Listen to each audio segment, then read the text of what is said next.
Content warning, in this video we will be displaying explicit messages that were sent to a minor, but we'll be giving you another warning before it happens. So, it's been a few months since People Make Games released our video titled How Roblox is Exploiting Young Game Developers. In it, we shone a light on how Roblox, which is today one of the largest video games in the world, encourages children to make games on its platform only to give them a tiny fraction of the revenue that their games make. We had concerns about the extent to which Roblox is a system that predates on child creativity, and overwhelmingly, you folks shared those concerns. This seems pretty easy to follow so far. Roblox exploits kids. Allegedly. No, Roblox exploits kids. I'll say it with my chest. I don't think I need, like, the first bit of context.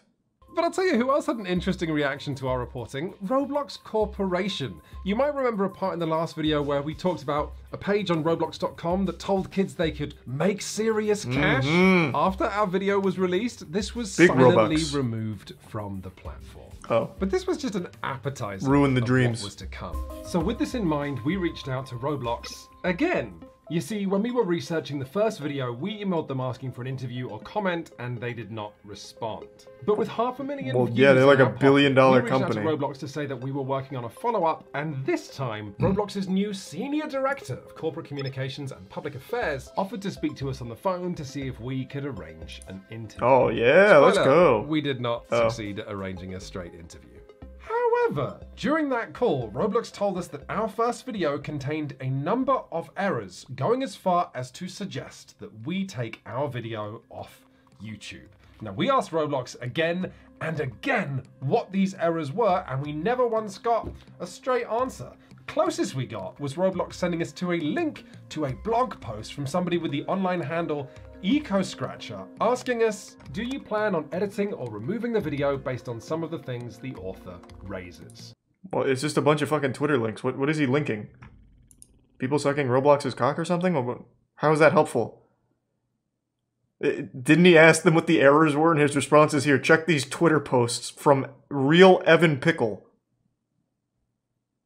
Like, how is that supposed to be helpful? As you can see, Mr. Pickle over here happened to have noticed a little editing error. Your voice was a bit off sync. Part 1, Roblox's unregulated managers. Part 2, moderation and child safety.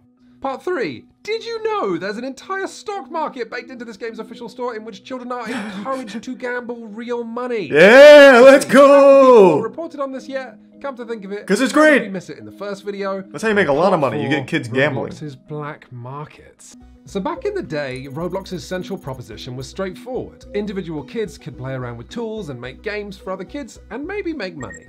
But as Roblox has gotten more players, at the time of this video, it has 47.3 million users every day. Holy the most shit. popular games on the platform have been making more and more money. God. Which means That's there's a more and crazy more number. competition. Mostly, the popular games are made by whole teams of people who are improving the scripting, modeling, the sound, and are churning out updates to keep people playing. And yeah, but you don't need that. I guess this is just more of like a PSA to any hopeful game devs. If you want to just start making money on Roblox, you can make anything. Kids will watch and play anything, even if it's the most dog shit thing ever. Because kids are entertained by anything. So you don't have to put that much effort into it. Just make a lot of them, and then I'm sure you'll make plenty of money doing that. Just keep churning shit out. Not true. Look at YouTube Kids. Any kids content fucking pops off. Because kids will actually watch anything. And look at games. Like, go on Steam, new releases, and no matter how awful the game is, you'll at least see some reviews from some very clearly young players. It's just, you will literally always have an audience if you cater it towards kids. Because kids will actually play or watch anything. Today, more and more people who want to take their Roblox development career seriously develop marketable skills like animation or programming for Roblox, and then leave the platform to sell their skills in a totally unregulated cluster of virtual communities, mostly Discord servers. Signing contracts, or worse, having no contract at all with bosses who might have no experience in management and might be a child themselves. And Roblox does not... I like that, like, thought process. like this underground syndicate of developers. They've gone rogue, and it's just a bunch of fucking kids in suits exploiting each other for their Robux. It is crazy though. I feel like it'd be better if kids weren't creating games for kids. I feel like it'd be better if it was teams doing it, because at least then you'd know as a parent it's at least something of decent quality. Like if I had a kid, last thing I want him doing is wasting his fucking time playing something that my dumb neighbor's kid made. I want him playing something good. Fucking Psychonauts or some shit. Will they pay my child fairly? I don't know. Will they mistreat my child? I don't know. Is it safe for my child to do this? Oh, absolutely. But if something does happen to my child, there's simply no way to be sure. Will you be taking action against those responsible? No. I'll tell you who does take action. I'm sorry to keep interrupting. This actually is a pretty interesting topic. There is a community of people who take action against Roblox bad actors. And it's right here on the terminated players list. This is where the Roblox villains live. Forever in infamy, on the wall of shame. We have some of the most heinous players in all of Roblox history, including Greg9 and Greg1999112son. And if you go down far enough, you'll find the most dastardly of them all. Wait, where is he? Hold on, I gotta get to the X's. Hold on. Why is he not on here? Where's Sonic the Hedgehog? XX Sonic the Hedgehog? He escaped. That's probably what it was. Oh, I got his name wrong. The X's came after. Sonic the fucking Hedgehog. This guy terrorized the streets of Roblox for far too long. Not even the CIA was enough to stop him in his prime. He had to be taken down by other kids in the server. Until one day, he just left peacefully. They weren't locked in there with him. He was locked in there with them at the end of it all. God rest his soul. He actually commented on my Roblox video. He actually still goes by this name on his YouTube channel. So, it's a bit disingenuous to say Roblox doesn't do anything when there's bad actors in their community. Because, I mean, look at this. This counts as something. Jim Wool is... Yeah, I haven't seen Jim Wool on these lists yet, but he's probably just too new. He's like the most recent raid boss. In fact, talking about what your boss did to you on the official Roblox developer forums falls under the category of harassment. And since there's no plan... Let me read these real quick. Yeah, if you're mistreated by your boss, don't tell Roblox about it. You yourself get banned. Rightfully so. Fucking snitch. Statements. So we emailed... Ooh, hold on a second. Hey, Connor. The structure of Roblox is so strange to me because I had an offer of like 20K from a Roblox game developer to have them make games for me to stream. But it was somewhat sketchy and I wasn't sure how involved Roblox themselves were. 20K to stream some Roblox games and you didn't do it, Connor? You deserve to be on the fucking controversial players list on the fucking Roblox wiki. What a deal. You have to play Roblox and get 20K? Are you insane? Unbelievable.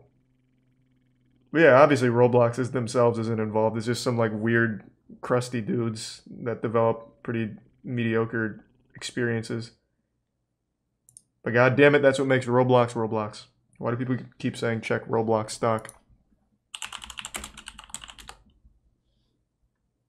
That's a rough day. That's a rough day for Roblox fans everywhere. Oh, that's a rough 5 day. Oh, that's just a bad month for Roblox fans everywhere. But it's a good year. We're looking good on the year though. So you know, win some, you lose some. When talking about problems with Roblox's moderation, it is hard to know where to start. The side of the moderation that makes the best headlines are the games that simply should not be there. Like this Wired article on the fascist role-playing games, or this Rolling Stone article on the trolls who are always coming up with new ways to hide sex games on Roblox. To hear Roblox's players tell it, the moderation is infuriating because it simply works when it's not supposed to and doesn't work when it is supposed to. with automated filters offering unfair temporary bans for using words like fat, gay, and pill, while still leaving enough scammers on the platform that the BBC chose to issue a warning. Hold on, I want to read that. Oh, so it's kind of like the zero tolerance thing. RuneScape kind of has the same thing. If you get scammed, it's basically go fuck yourself. And it's really not like the worst policy in the world to have because it would be so highly exploited otherwise. So I guess like the best thing they could do is have like some kind of, I don't know, like Scrub McGruff crime dog teach you how to avoid scams. Like I don't really know what you're supposed to do. It's just people getting scammed. And if you like come in there to try and like hold their hand like, okay, you got scammed, we'll give you your shit back, then there's going to be a million other people who pretend they got scammed and there's going to be a whole mess. There's really just not a good solution to that. So I understand Roblox's policy there. After this channel's last video on Roblox, a number of concerned parties got in touch with us to see if we could force Roblox to act regarding a Roblox developer with a few nicknames, including Dr. Rofatnik and Jaden Shedletsky. The infamous Rofatnik? Sarah. No! Real name. I've trusted him for years. Doc in a Discord server, Doc was 24 and he knew that Sarah was 12. Not Dr. Rofatnik. When I first met him, he had mentioned his Roblox fan game, and I was like, hey, I like Roblox too. He was making a Roblox Sonic fan game. Oh, that sounds about right. Oh, God. So I asked him about it. Next thing I know, I get like 5 pings, and he sends me a bunch of gifs of it. Of course He's sending me progress of it already. He was the one who started taking the inappropriate jokes in the DMs first. But Sarah made friends within these games' communities. So, hold on. Someone fill me in. I pretend that I know who Rofatnik is. Who is he? Is he on like the actual Roblox team? Like as a moderator or something? Or is he just a developer? Like a random developer making shitty Sonic porn? Okay, so he's not on the actual Roblox team. He's a dev. Got it. Okay. Just not like a Roblox dev, but like a dev of just this game. This weird game. So he's just a random guy not affiliated with Roblox. It wasn't until 2020 that Sarah's friends were able to convince her that this behavior was not okay and helped her to come forward with evidence of Doc's behavior. However, as anyone who's been following the Me Too movement will know, coming forward like this often has devastating consequences for the victim. You turned right around and tried ruining his life for attention, and I was like, what the f are you talking about? Jesus. Doc released a video denying the allegations, going as far as including this audio of the developer still working under him, defending his character. The DMs that were exchanged between Jaden and the victims were not okay, but Jaden is by no means a pedophile. He understands the clear dividing line between jokes and serious harmful actions against others. No fucking way. Yes, this guy clearly understands jokes, such as, I'd fuck you so hard. I mean, that's a knee slapper. I pretty much tell that one to all my cousins and stuff at Thanksgiving, too. I mean, it's just a good joke, I guess, right? I mean, again, this is Dr. Rofatnik. I mean, that guy's one of the greats. He understands comedy. It is a bit silly to try and, like, assassinate his character like that. So let me start by apologizing for the things I've said. I know I shouldn't have said those things regardless of the context. Moving forward, I will not have this behavior. While I will not defend myself for the things I said explicitly, I will protect myself from the blatant attempt at character assassination. For as distasteful as the comments I made are, they weren't genuine. I feel like I'm listening to a man at Debate Club. While working on this piece, we were sent a 40-minute video of Roblox community members harassing a developer who has since left the development team. Yeah, because you're stupid and you work with a pedophile and he pays you. Of course you're gonna disagree. Oh, the vigilantes. They're from the money, that honestly, it's more of a convenience. It's quite something in this video. You're watching a mob of people harangue a young developer for working for an alleged abuser because they feel there's no way. This is so weird. Like, this is so weird. Surely there's a better way than going into Roblox with a traffic cone and a Halloween costume to confront fucking Patriot Prime. Like, it's so hard to, like, wrap my head around that this is real. God damn. Now, obviously, I think Roblox should step in cases like these and arbitrate, like actually get to the bottom of what is real and what is not, or what is just like harassment of someone innocent, if that is the case, I don't think they should put it in the hands of actual kids. Under no means. Kids should not be hunting pedophiles in their own game. Good God. There should be some kind of feature or some kind of team that Roblox has that takes these on a case-by-case basis. We have a large, expertly trained team with thousands of members dedicated to protecting our users and monitoring 24/7 for inappropriate content. So it sounds like they have the team. Developers removed from our platform Why doesn't it work? for policy violations also lose access to monetizing. That's not true. That's what all of these people are trying to tell them again and again. Doc is still publicly leading the development of his Sonic games, as this recent update video from him proves. Doc's ban did nothing. He's still making money for Roblox and paying developers to come and work under him. You're probably asking, what's up with the rest of SEO? Where is it at? I wasn't asking that. We've been making some stellar progress as of right now, and we actually have a bunch of things. But if we look at this video published on his channel in April of this year, I can actually just hear the Dorito dust on that guy's fingers. My God. And his team, including this bit. He has the voice of a creepy guy. Team steadily regaining our footing. What you're looking at here are collectible cosmetics that Roblox either sells a limited number of or sells for a limited time. This is pretty fucking Most interesting. recently as tie-ins with brands like Vans, the YouTuber KSI, or Swedish pop star Zara Larsson. And once this initial sale period is over, the only way that kids can get them is either by swapping items with other Roblox users or buying them direct from other So they Roblox have users. basically what TF2 TF2 has economy is kids trying to look CS:GO. cool in front of other kids. These items immediately They've got some gambling. skyrocket in value. Let's go. From $5 or $10 A market. that Roblox sells them. But the important part here is that Roblox always takes a 30% cut from any sale that happens on its platform. So the more absurdly overpriced these items get, and also you only get a 23% cut from your game while Roblox takes the rest. So even as a developer? Oh, that's fucking crazy. Man, Roblox has got it figured out. So you take you only keep 23% of your game's profit as a developer, and if you're selling items, you get 70, so you do get the lion's share there, of course, but a 30% cut to Roblox on that is an absurdly high amount. What does Valve take? Do they even take a percent? It's been a long time since I traded items. What does Valve do? Okay, it looks like 5% of the market and 30% for games. I mean, I just did a really quick search, but it looks like Valve takes 30% from games and 5% from items on their stores. Ooh, that's a lot. 5%'s fine on the market side, but 30% from the games, I didn't know it was that big. 30% is industry standard, is it?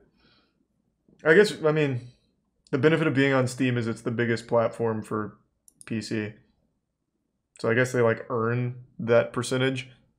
But I guess you could argue the same for Roblox. Like, if you're a developer and you're making a Roblox game, it can't be anywhere but Roblox. I don't know, it still seems like a lot. When Jack was 13, he managed the impressive feat of making a hit Roblox game. He called it Secret Pet Hatching Simulator, which made him 200,000 Robux. Oh my God, he's a In billionaire. a heartbeat, he'd spent it. It was really stupid back then, but like I spent it on stuff in the catalog instead of DevXing it into real money, which I really regret now. I spent like half of it and bought like 2 faces and a hat, and then after the other 100,000 finished pending and I got it in my account, I wanted this bigger item. It was called the Silver King of the Night. Why is Roblox selling to children items that cost like hundreds of Australian dollars? What do you mean, why? It's pretty mind-boggling. It's obvious like, why. I would never spend that much money in real life. After Jack had bought these items, a Roblox developer that he'd been talking to for a couple of months that he thought was his friend sent Jack a file that Jack thought was an asset to help with Jack's next game. Oh my God! This file off the Roblox website. He keylogged which him. Contained a cookie. You can get into their account just by having the cookie. He sold the limited items for like pretty cheaply and made a quick, like I think it was like 50k after he sold them. I hate myself because of it, because like with that money, I could have made like my parents proud. Jack it's so fucking sad, poor guy. In Roblox Studio, there's something called the toolbox where like you can get assets made by other people and use them for your own game. And then the game got banned because I wasn't allowed to use something that Roblox had provided to me. Some stranger, it turned out, had harvested resources from someone else's game and uploaded them to the toolbox illegally, which meant Jack was using them illegally, even though he'd been provided them by official Roblox channels, and his game, his work, his income was dead. God damn! Jack's learning Unity now. Jack got slapped. But all of this selling collectibles to kids, Roblox has created and continues to support a stock market for users to gamble on their children's platform, with Roblox continuing to take a cut the future, baby. Every time they're sold between players. This is a breathtaking... Damn, look at the price of that bitch down there. The Crimson Wrath, or Crimson Wrath, the Red Wrath. 69, 69, 69. So that's about, what, 3 grand? Roughly 3 grand? Dude, oh, the white sparkle, of course it's a fedora. The white sparkle, this is probably one of Doc RoboFat Man, what was his name? RoboFatnik? Probably one of his custom items. The $1.4 million fedora, Robux fedora. So that's gonna be 8,000? Right around 8,000? Oh, you're right, there's a 9 million, I didn't see it with the captions. There's 9 million Robux Magna Spectro Inspectors. What the fuck is this? Little Dexter's Lab goggles? Whoever owns this owns Roblox right now. Hold on, I want to take a peek at those bad boys. Let me go to the Roblox stocks. It's a limited face accessory. It was published in the Avatar shop by Roblox in 2010. It could have been purchased for 500 Robux and only 66 were sold. No! Imagine one man has all 66. He'll be the next Warren Buffett, the ultimate Roblox investor. Can I see the owners? Is it like an NFT? Can I see who owns all of these? Is this it? This is it? Oh my god, I can actually see who has them. This is actual NFTs. This is fucking nuts. Alright, so Roblox themselves has one. You fucking know one of those devs is gonna sell this at some point just for a little quick buck. On an alt account or something. Thanks to Tier 1 Shibata and the recent popcorn. Totally Not Shed's got 2. This guy's about to be a fucking millionaire. Oh, so many of the... Oh my god, so many of these accounts are terminated. What a shame. I already know I'm going to see Sonic the Hedgehog's name in here. The Magna Spectre Inspectors are worth $31.5 thousand. Not Robux, dollars. And the very first owner, according to this, seems to be reverse racist. Man, those Magna Spectre Inspector gadgets or whatever the fuck, they went to a loving household. Totally Not Shed's got 2. I don't know what he's waiting for. I can't imagine there's a better time to sell. The hype here on Roblox is reached, I think, its peak. I can't imagine it gets more popular. Now it's only down from here. Totally Not Shed. I'll advise you on how to navigate this. I'll take I'll do what Roblox does. I'll take like a 23% commission, and I'll help you sell those. Let's get this cooking, Shed. Because right now you're squatting on gold. There is no reason to hold any longer. Diamond Hands is a curse, not a blessing. No warning anywhere on this page about how much you might lose, and no upper limit of how much you can spend. Oh, of course not. We want them spending a ton. Or a few tens of thousands. There are items here for you to What the fuck is that? 618 million Robux? That's $10 billion! What? What was it? The red banana of what? Red bandana of SQL injection. Of course, yeah, Roblox obviously has one. Oh my god, they must be so mad that their accounts are terminated with one of these on it. Oh my god, they have to be fucking fuming. This has to be the most oh my god, they've all been purged. This might be a conspiracy. Maybe it's so expensive Roblox bans these accounts because it's too powerful. It's $2 million USD. 618 million Robux. I don't want to do the calculations in my head, but it's definitely over 1 million. Oh my god. And some of these kids have it. Why won't you sell it? If someone's gonna buy this, Lib, you've gotta dump it now. That is life-changing money. And you, Luke. Don't think I don't see you down here, you fucking idiot. Try and dump it. ASAP. This has to be the most expensive item in Roblox. Let me see. I don't know who's gonna fucking buy it, but you've gotta try. You've got to fucking try. If you have this, you have to try. Look at NFTs. Who is buying pictures of fucking Chakra the Invincible smoking a cigarette, right? But you have people bidding $100,000 on it. This is a new item. This is only 3 years old. Oh, it was given exclusively to Ultra Goat. Oh. So that, alright, I see. So this is kind of like Tyler the Great Warrior in Yu-Gi-Oh! It was a card that Konami made for a kid that was struggling with a disease, and it is listed as one of the most valuable cards ever. So it's kind of like that for Roblox. I see. Okay. Yo, what is up, guys? It's your boy Kevy here. Just show me how much it sold for. You'll never see him coming. So as you guys can see, UltraGo is no longer the owner of this item. He actually traded the 1-of-1 copy, his special hat, to UC Unknown. He gave a Sub-Arctic Commando Classic Fedora Ultra Commando, and in return he received the Dominus Infernus. He traded an item valued at $3 million real-world dollars for in-game items. Fuck, that's sad. Oh god. Oh, that's sad. Yeah, I mean, this all ties back to this. It is a horrible idea to let kids have something that valuable. Oh, fuck, that's sad. That is actual life-changing money. Again, you might not sell it for $3 million, but you will sell it to one of these crazed fucking collectors for at least a big chunk. In a game like Roblox that have a 1-of-1 in a fucking thriving market, apparently, you would have made a ton. Oh god, that's sad. But hats off to this guy who just gave up a, what is this? An Easter egg with an arrow pointing out of it? Whatever the fuck this is, I don't know what it is. Hats off to him for trading this for the Ultra Commando. Hey, that guy, he's going places. This is the art of the deal right here. I hope his parents never see what that item was worth. Oh man, alright, back to the... We got real sidetracked. We got way off course. This has been wild. And a click, and my money's gone.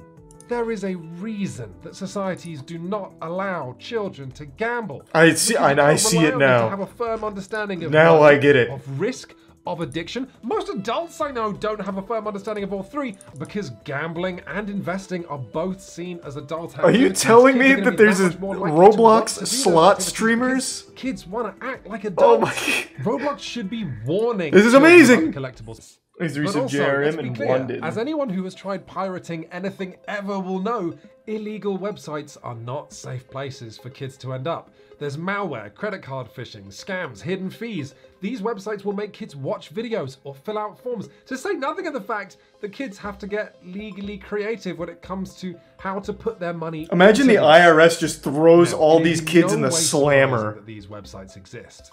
What is surprising is how I see you visited Roblox Black Market. How the most popular ones have been up and Why didn't you pay your tax on it? For years. We were told that we weren't being objective, while this company refused to even admit the existence of the collectibles stock market that they created, of the underground black market of website that they allowed to exist. They didn't say anything to us about this questionable reality of kids working underneath other kids. So that's interesting. What does Roblox say about the stock market? Because it's inarguable. It is a stock market they've created in their items and their collectibles. What do they say about it? Thanks to the Resub Mountains. Nothing? Not a damn... How is there so much hoopla about loot boxes in games, but no one talks about that? I didn't realize that was a thing.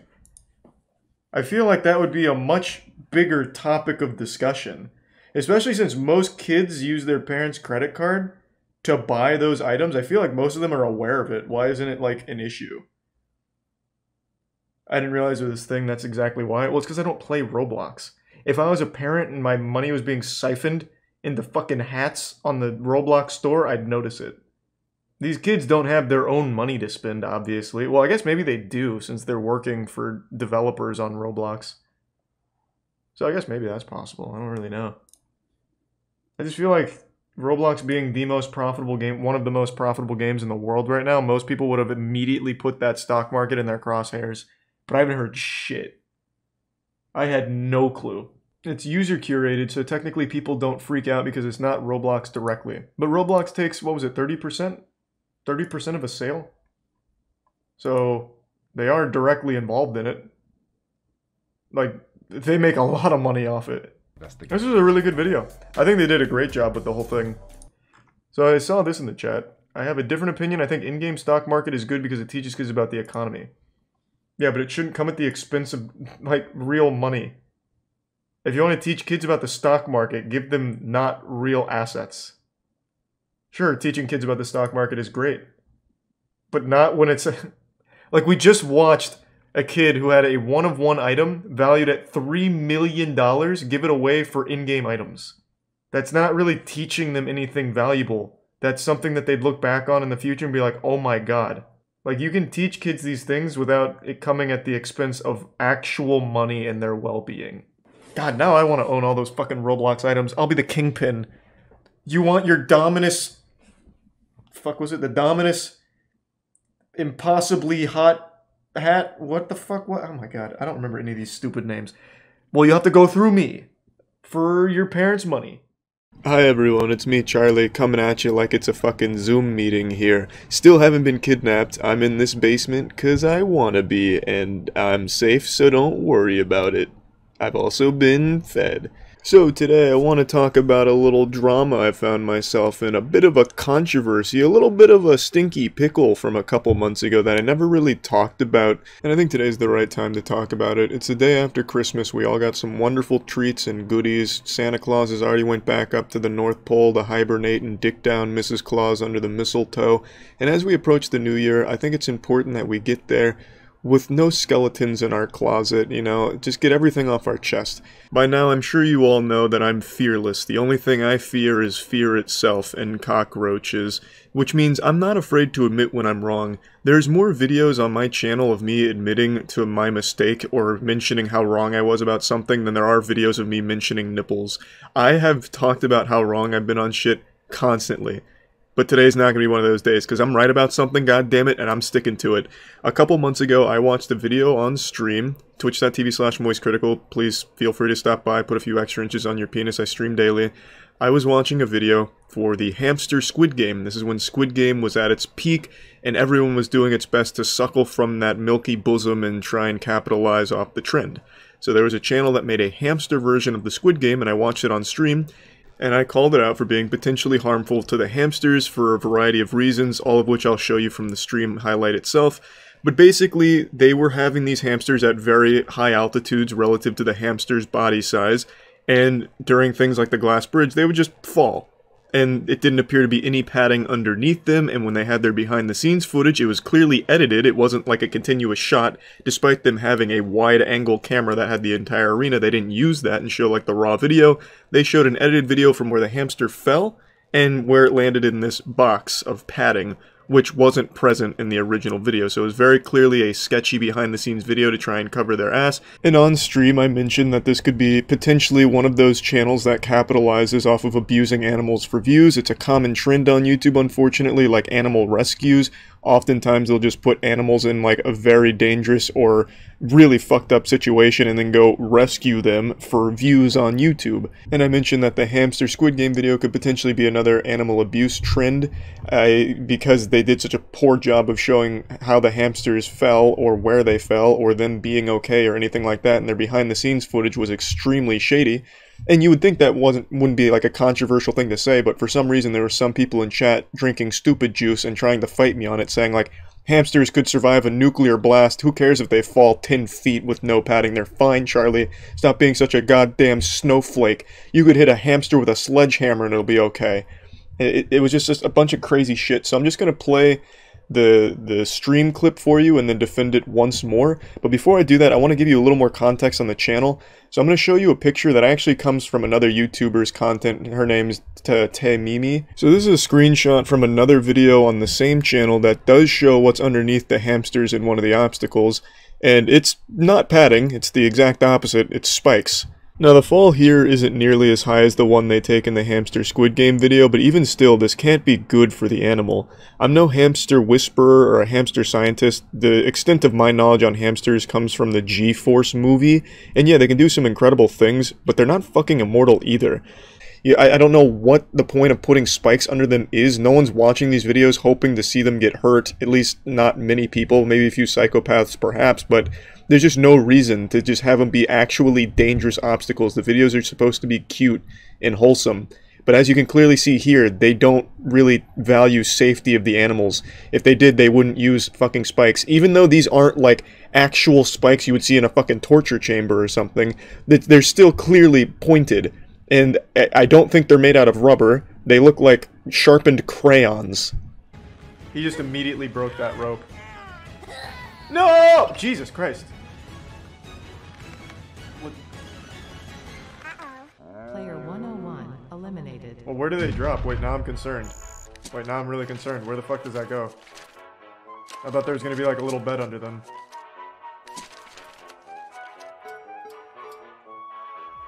Let's begin the 5th game. They have pillows underneath? Wait, where do you see that? I want to make sure the little guy wasn't hurt. That'd be awfully fucked. You thought this was fake? Yeah, I guess not. Jesus Christ. They should really show the pillows in this one. I could totally see why people think they get hurt. Oh wait, that's a good point. You can literally see the ground. There's no pillows there. Imagine he does a pull-up. Player 067 eliminated. Oh, I need to see that behind the scenes. Where the fuck are the pillows that they're talking about?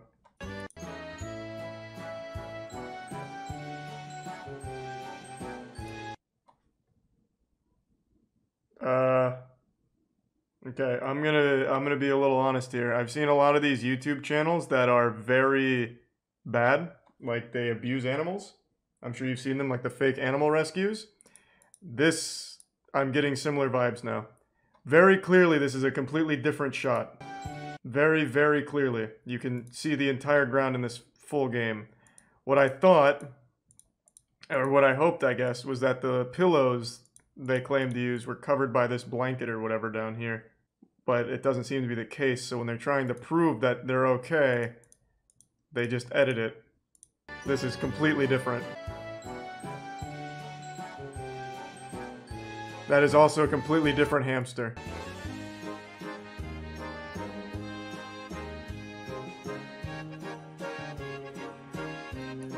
Okay, I'm getting very bad vibes from this channel now.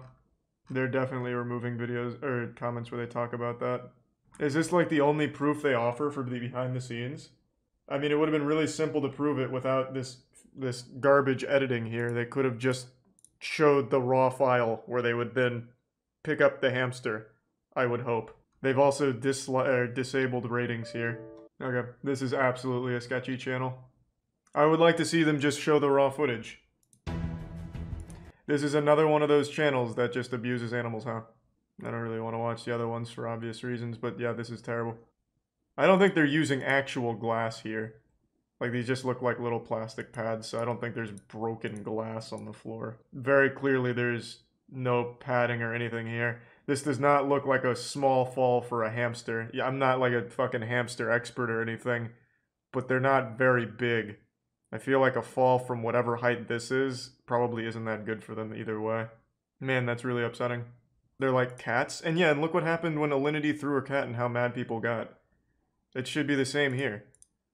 Yeah, the cat was probably fine. Yeah, these hamsters are probably fine, but still, just letting them fall this far without any padding, which you could have absolutely added with no detriment to the video, it's upsetting. Maybe they moved the padding underneath when they're about to fall. Well, they should have showed that then instead of this, where it's very clearly edited. And they don't even use the same hamster. They used literal different hamsters. Like, it's horrible editing. It's super fake.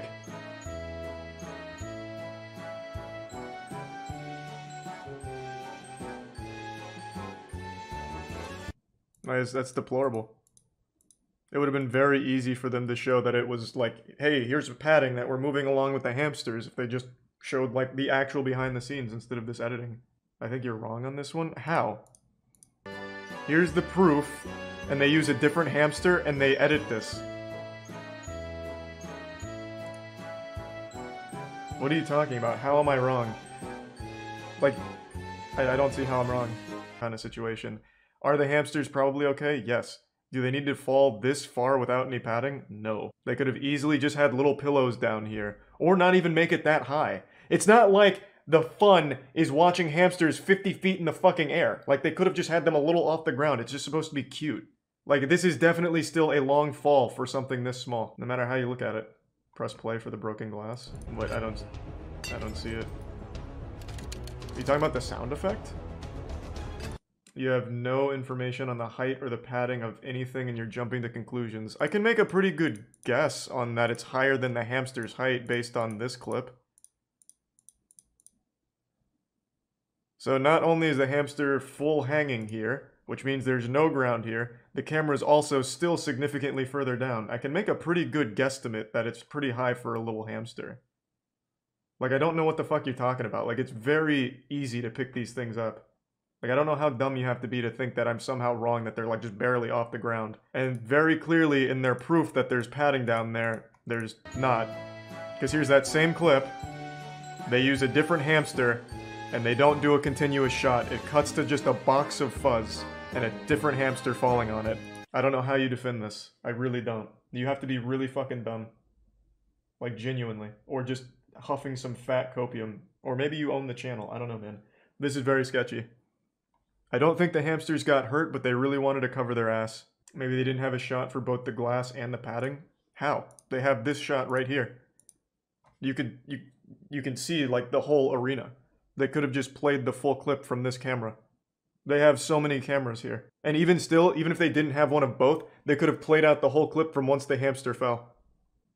Man, I'm really fucking upset about this. This was super cute until this. Yeah, it was a pretty frustrating stream moment there. There was people saying that it's okay to throw cats as like a defense when I brought up like the cat comparison. Like, yeah, no one should have been mad when a cat was thrown in the first place. It's like, what the fuck are you talking about? Like, it got really sad to read some shit in the chat that night. But now let's go a bit further. So a lot of them were just blatantly wrong about how resilient hamsters are. Apparently hamsters can just die from being startled by a human sneeze. I read a couple articles on hamsters that literally just died from the stress of being surprised. So imagine falling that far for a hamster. Maybe the reason they use a different hamster is because it died from shock on the way down. Like, they're not that resilient. In fact, it's the quite opposite. If you accidentally blast a fart in your room with a hamster nearby, it might just kill it out of shock.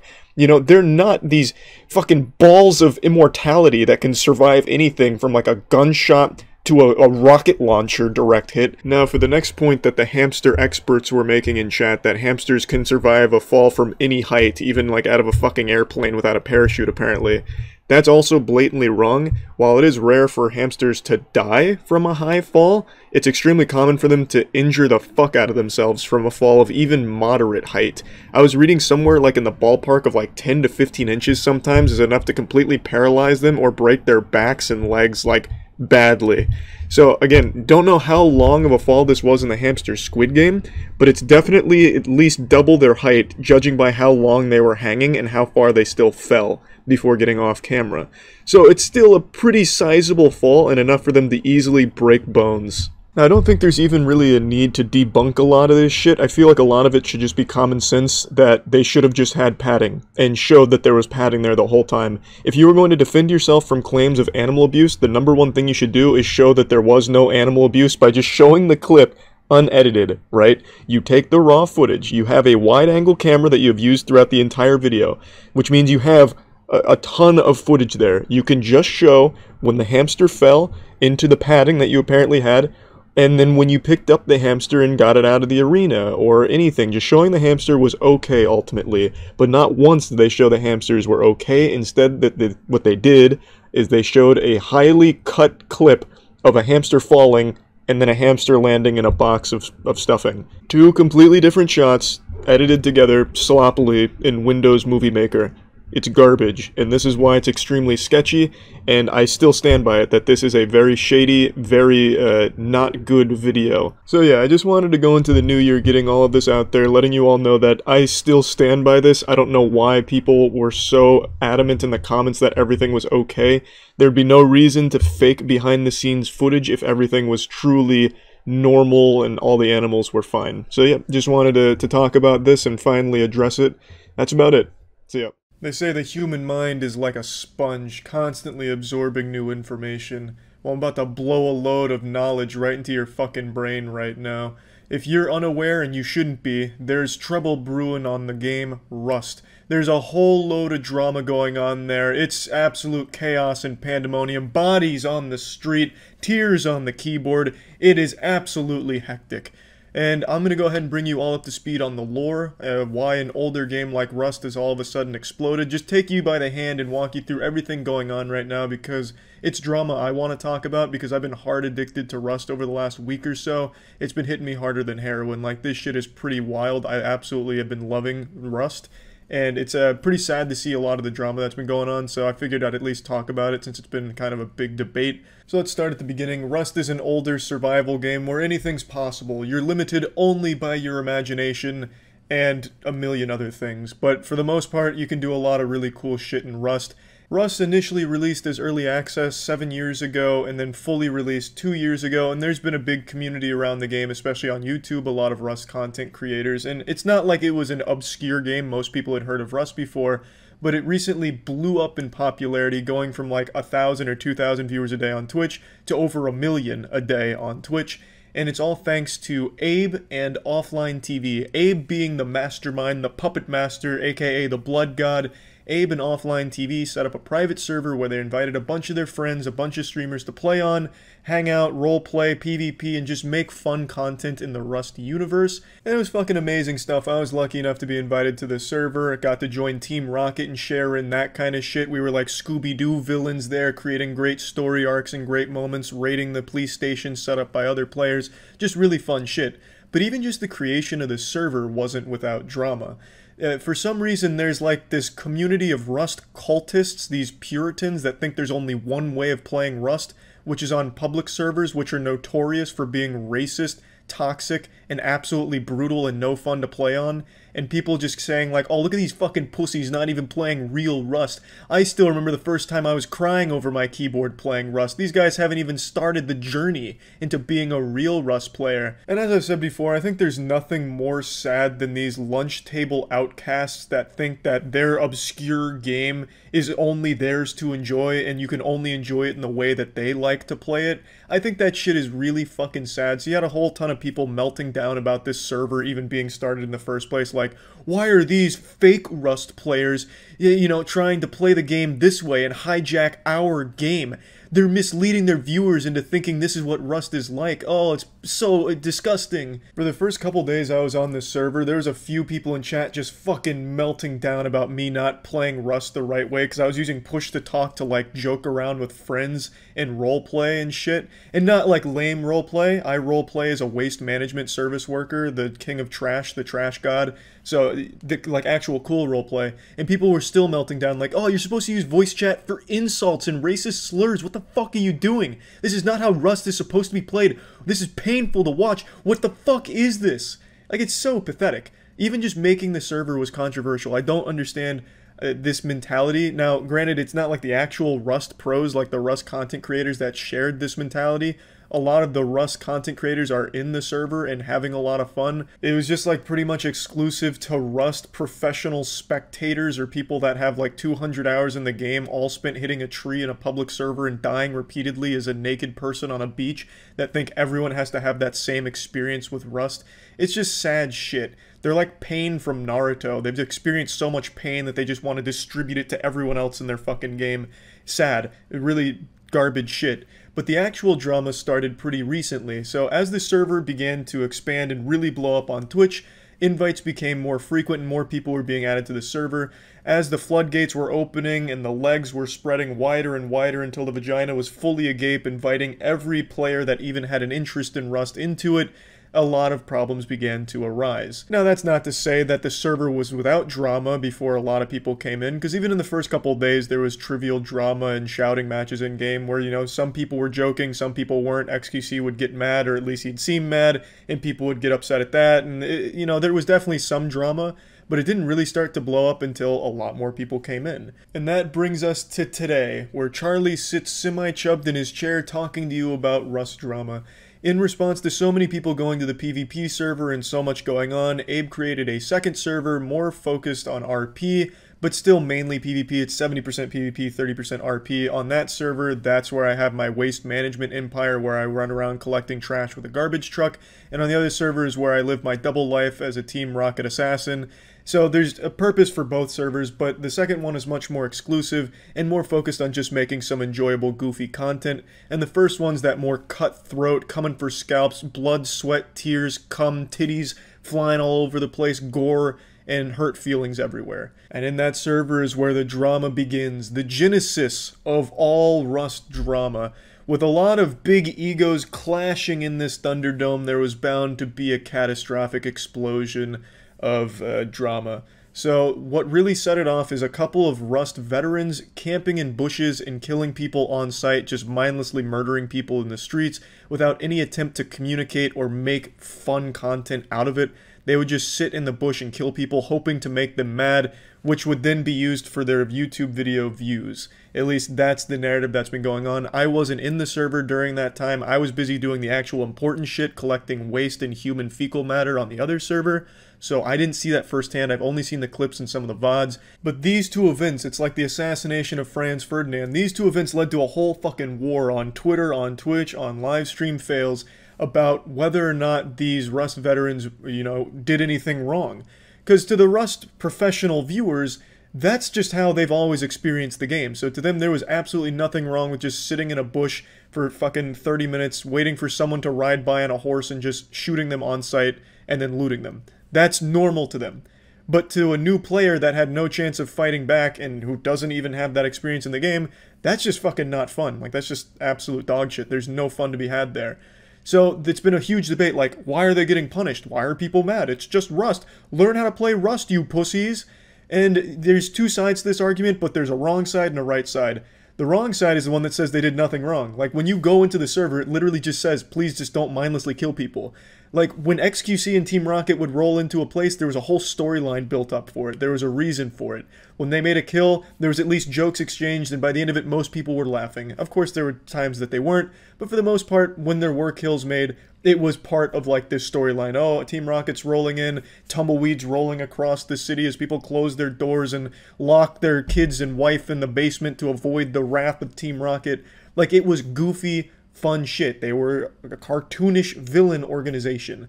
But then, over the last couple days, it's more like, oh, don't ride down that road because a Rust pro might be waiting in a ghillie suit in one of the bushes to just shoot you on sight. Like, that's very different, and that's not fun. Again, the server was made to be more relaxed and focused on fun content in the game with an emphasis on PvPing, because in Rust, it's fun to PvP, and it's more fun when you're PvPing with a purpose as opposed to just going for, like, a KD ratio in a survival game. A lot of the people in the Rust community that are vehemently defending this have, like, no level of self-awareness or social skills to recognize that this is just not in the spirit of what the server was for. I mean, even the fucking creator of Rust made this sarcastic tweet poking fun at this mentality. Like, it's just not hard to grasp, but there's a huge difference between PvPing with, like, a goofy storyline and joking around, and just waiting to kill people on sight for their loot. Even on this tweet, there were so many Rust players that were like, finally, Gary's speaking up. Yeah, these pussies just don't get real Rust like we do.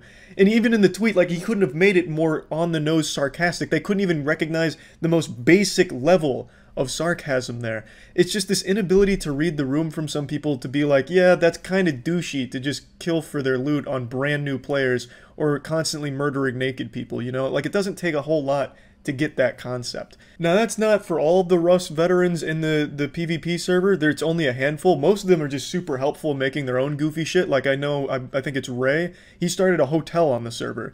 There's other players that started taxi services. So while it is a huge focus on PvP in that server, it's still mainly RP. Like, I visited an 18+ art gallery yesterday on that server. Like, it's still mainly RP with some PvP. So you really can't even use the argument that the server's meant to just be kill-on-site PvP all the time, because the majority of it is just a lot of people messing around, role-playing, and having fun. So there's really no way of defending it. Now, in response to all this drama that was blowing up that I was just talking about, 2 players, I believe, were banned from the server, which is where most of this drama just stemmed from, everyone debating whether or not they deserve the ban or shit like that. But I think it's pretty clear, like, they were playing it very differently from everybody else in that server, and in clear violation of the rules Abe set out. Mainly, no mindless killing. So you can argue whether or not a ban was warranted as opposed to just asking them, hey, can you just fucking stop this shit? Like that, you know, maybe you can argue that, but you can't really defend the actions of it. If I was still on that server and I was the victim of that shit, I probably would have just stopped playing, to be honest. That doesn't sound very fun. I saw a couple clips where, like, a girl was just standing out in the open, and then a guy ran in on a horse and just shot her on sight and took her shit. Then she had to respawn on the other side of the map. And that was, like, after, what, like 5 hours of collecting shit? And she was there waiting to, like, talk and joke and just got blasted. Like, that's not fun. I'd probably just throw my arms up in the air and be like, well, I'll switch games. So I do get it. It definitely seems like it was taking some of the fun out. And I just wanted to talk about it because I've been fucking loving Rust, and watching this drama kind of sucks because Abe doesn't deserve to have to deal with all that shit. Abe has done an incredible job with these servers and what he's done with Rust. It has been so fucking fun. And yeah, I just wanted to talk about it a little bit. That's about it. So yeah. Maybe we'll just watch the Ackman video on the hot takes, because I actually still haven't seen the hot takes that started it all. There, you pull it up. There must have been some spicy shit, though. Mr. Wilson. This is the video you just make you better. Wow, God. We will make. I am 100% sincere when I say, without any Oh, Acerthorn had something on this. Elden Ring can suck my dick. Excuse me! So, you know... Also, I finally saw that video that Acerthorn, like, sued everyone for. I see why he sued them. So there's this guy on YouTube named Acerthorn, and he does like some weird rambles and awful opinions, and he's apparently a serial lawsuit guy who just sues everyone. He sued his own dad once, but apparently he stabbed him in the face or something. I didn't get it. Dad did? No, like he stabbed his dad in the face and then sued him. Like that. At least that's how I read it. I could be wrong, and maybe he'll come out. If he stabbed it through the lawsuit papers to him, it was like, you've been served. God, that'd be so fucking intense. He just stabs the lawsuit to him. Oh. Yeah, it's insanity stuff though. But he started up a live stream by accident, and he was shirtless, making some goofy noises for an hour and a half.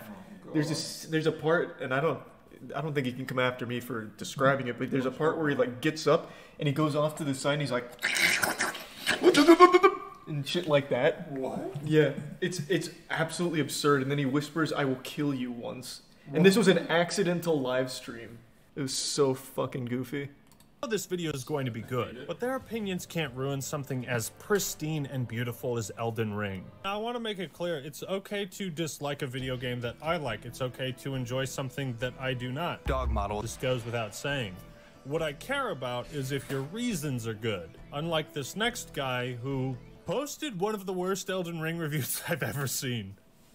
Hey, that's our boy. I'm returning this utter crap because this game is terrible. I don't care what anybody says. You can tell someone's angry when they're just like shaking the fucking game case in the video, and that's like that's the video. I got all the way through that beginning of the game. It was very bland. So I get to that guy with the mask. I accidentally attack him. He kills me. So you arrived in Limgrave and immediately attacked the first non-hostile NPC. So you must have ignored the talk button at the bottom of the screen when you walked up to him, as well as his non-threatening pose and lack of wielding any kind of weapon. I respawn right in front of him. He kills me. Respawn. He kills me. Respawn. Finally get away. See this big thing, horse minotaur. So the guy got approximately 10 minutes into the game. I respawn right in front of the guy who kills me. I'm like, how is this fun? And there's supposed to be a lock-on system, but my guy decides to just start swinging wildly. Tell me you're not making this video without knowing how to lock on. I've never seen someone invalidate their own opinions as a game critic so effortlessly. Then you've never read Kotaku. So we can assume that he, like, how does a guy who has hundreds of games on his shelves not understand the concept of a non-hostile NPC? Because this is a different, these games are not scary enjoyable. game. Yes. I get there are people out there that like it. I think one of and the this game is not a 10 out of 10. Is you actually need a certain level of intelligence to actually progress sometimes, and that's why these people just don't understand. I disagree. I think this guy's just on a different level. This guy's like, he's seeing 10 steps into the future where games will play themselves, but we're just not there yet. Oh. Like, imagine posting a review without even killing a single enemy in a Souls game, or learning how to lock on. Yes, God, that's shameful. Like, this is it. That's rough, This is his review of the game. This is one of the most wretched things in terms of accessibility and gameplay and just... You must have been sitting there just like, why did that guy I stabbed start swinging back? Could you imagine inviting this guy over to play Smash Bros? It is a rabbit hole I can't be bothered to go into. Oh, apparently there's this guy, our boy! Quantum TV, made an Elden Ring review that he later deleted. People... Everything. That means you start over, so leveling up is extremely hard because of the nature of the game and its difficulty level, and it's not fun. There's nothing fun about this game for somebody who is new to the franchise. And that's kind of the crux of the issue, right? This is what I try to do when I criticize a game or a series that I'm not all that familiar with. I'm much softer about my criticisms. Have an understanding that there's fans that know more about this series than you do, so make it clear you're coming from an outsider perspective, and maybe try not to flame the audience, you know, because maybe you want your own audience to grow, and if you're being an asshole, it might be kind of hard. Quantum, I think Quantum was on to something. And then you look at the graphic style. It's a joke. It is literally a joke. And then you look at the graphic style. It's a joke. It is like last gen being sold for new gen. He's making some incredible points. Like, I think that would be as honest as anyone's going to be about this product. I don't know who they made it for. Who did they make Elden Ring for? It couldn't possibly be the 12 million people that bought it within 3 weeks. Again, I couldn't speak lowly enough about this game. I don't recommend it.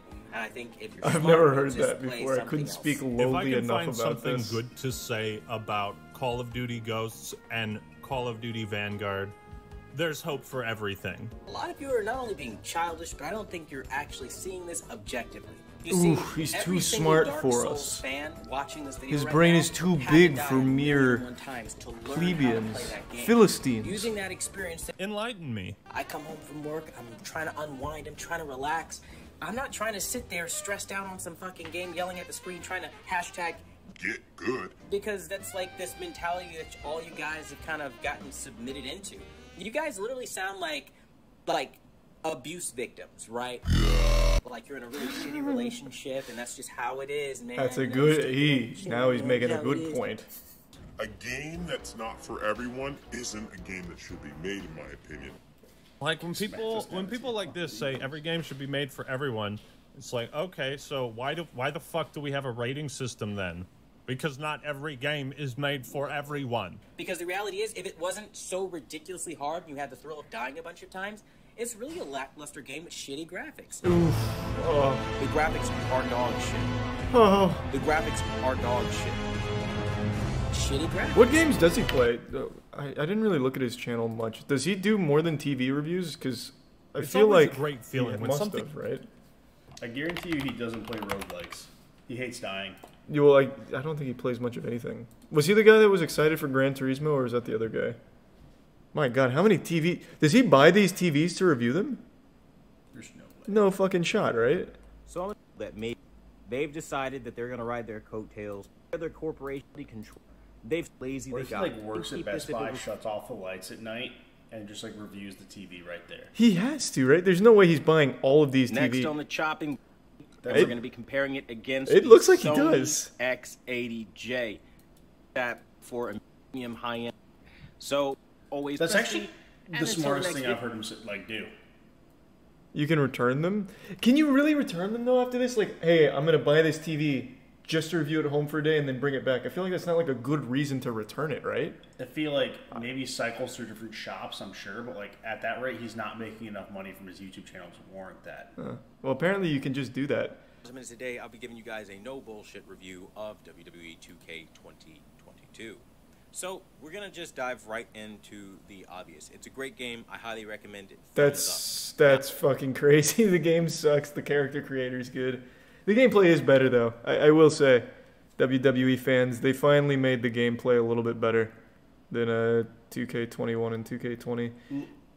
Maybe he's an EA fanboy. Let's see if he likes FIFA. Well, this isn't EA. This is 2K, which is much worse. Their servers don't even work.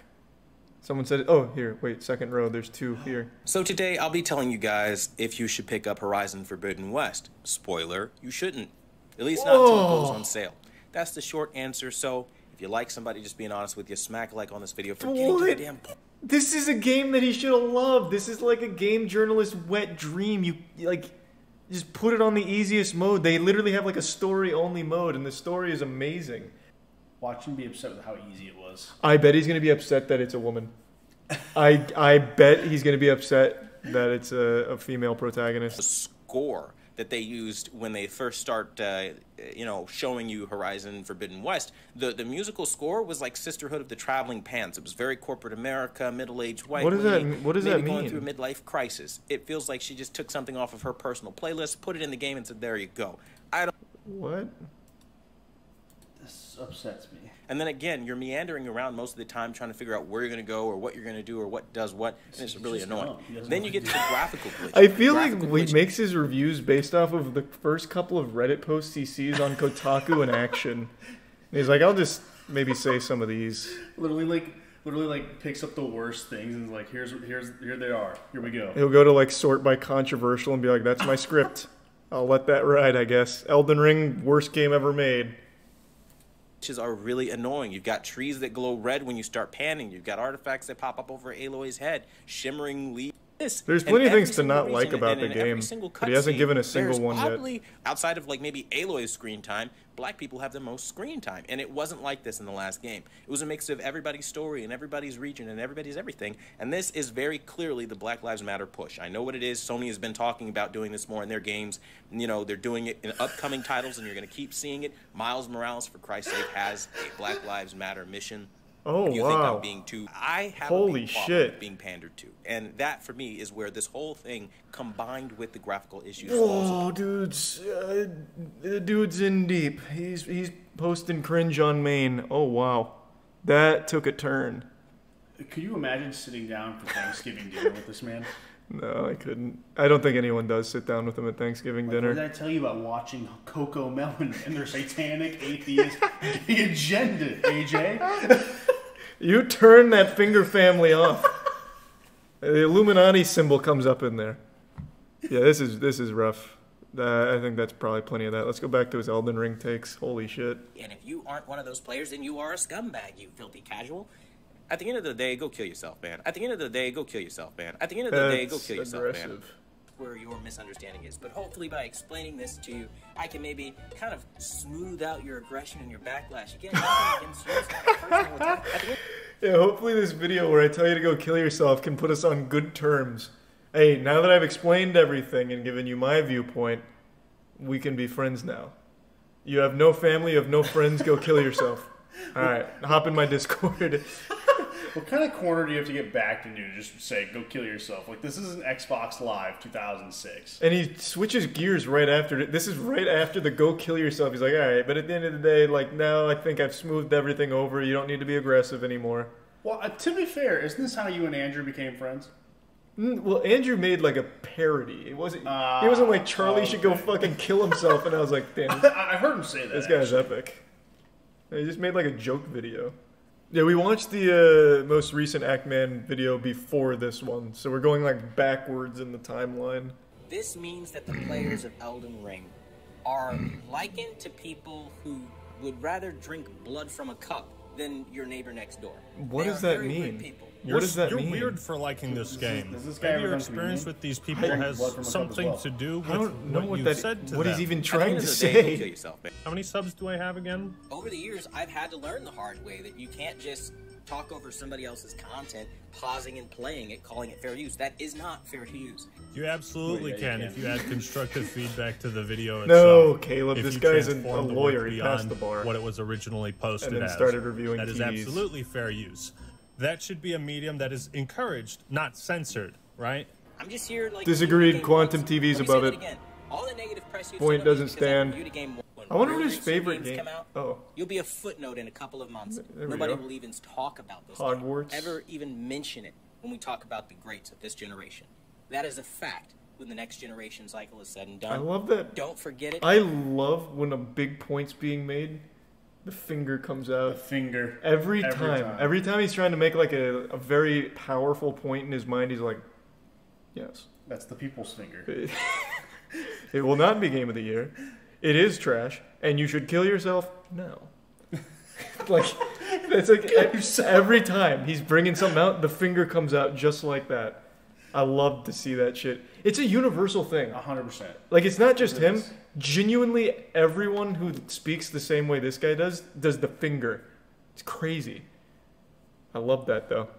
Hey, good work, Quantum. I said it on this day because these are hard facts. But there's also like certain like variations, like the finger down. Have you noticed that? The finger down's a big one. I've done the finger down before too. Really? Yeah, I'll put the finger down. Oh, yes, of course. Do you actually like press something, or does it? No, I'll just like it's. So my advice is, if you're reviewing you a are game, wrong keep it about the game because of and this. don't just Have you ever like go Phoenix out of your way Wright to somebody? flame the audience. I've never hit him with the come into it objection. like, hey, I don't really know. If he never made that Elden Ring video, I would think nothing ill of this guy. Like, if I was looking for a TV and I stumbled on his channel, I would just be like, oh, okay, that's a helpful TV review. That's not true. The playlist choices are kind of whack. Well, I never click on playlist. I only did that to find him have bad opinions. Yesterday, I found myself in the center of the stupidest controversy I've ever been involved in, and that's saying something. That's an achievement.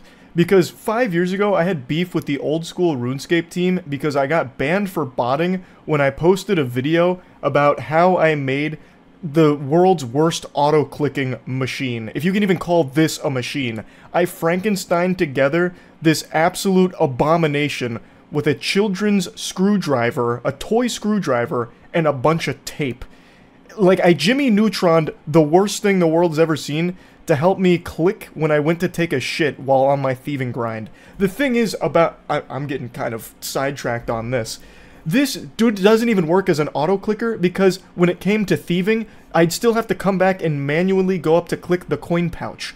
So it was really only there for literally maybe a minute while I was away to go to the bathroom, and it still couldn't even fully auto-click on its own and be self-sufficient, because I'd have to come in and manually human input clicking the coin pouch. It was still the dumbest ban in RuneScape history. So, I've been in some dumb controversy. But what happened yesterday blew my mind, because I actually just could have never even imagined it would be an issue in the first place. I posted a compilation video of my entire Elden Ring DLC playthrough of my fist-only build, where I would only be using fist-based weapons, giving them the power of the good old knuckle sandwich, the 1-2 the law and order. No summons, just good old-fashioned meat. And I finished the DLC, I really enjoyed it, and posted a long highlight of how the whole run went. And I was really happy with how the run went, and I thought the video was a fucking banger. But I made the mistake of titling the video, Elden Ring Shadow of the Erdtree is Easy. I thought the title was pretty obviously sarcastic, and it's actually a title I've used frequently throughout my entire time on YouTube. Here's just a quick screenshot of just a batch of videos I called Blank is an Easy Game, or Blank is Easy.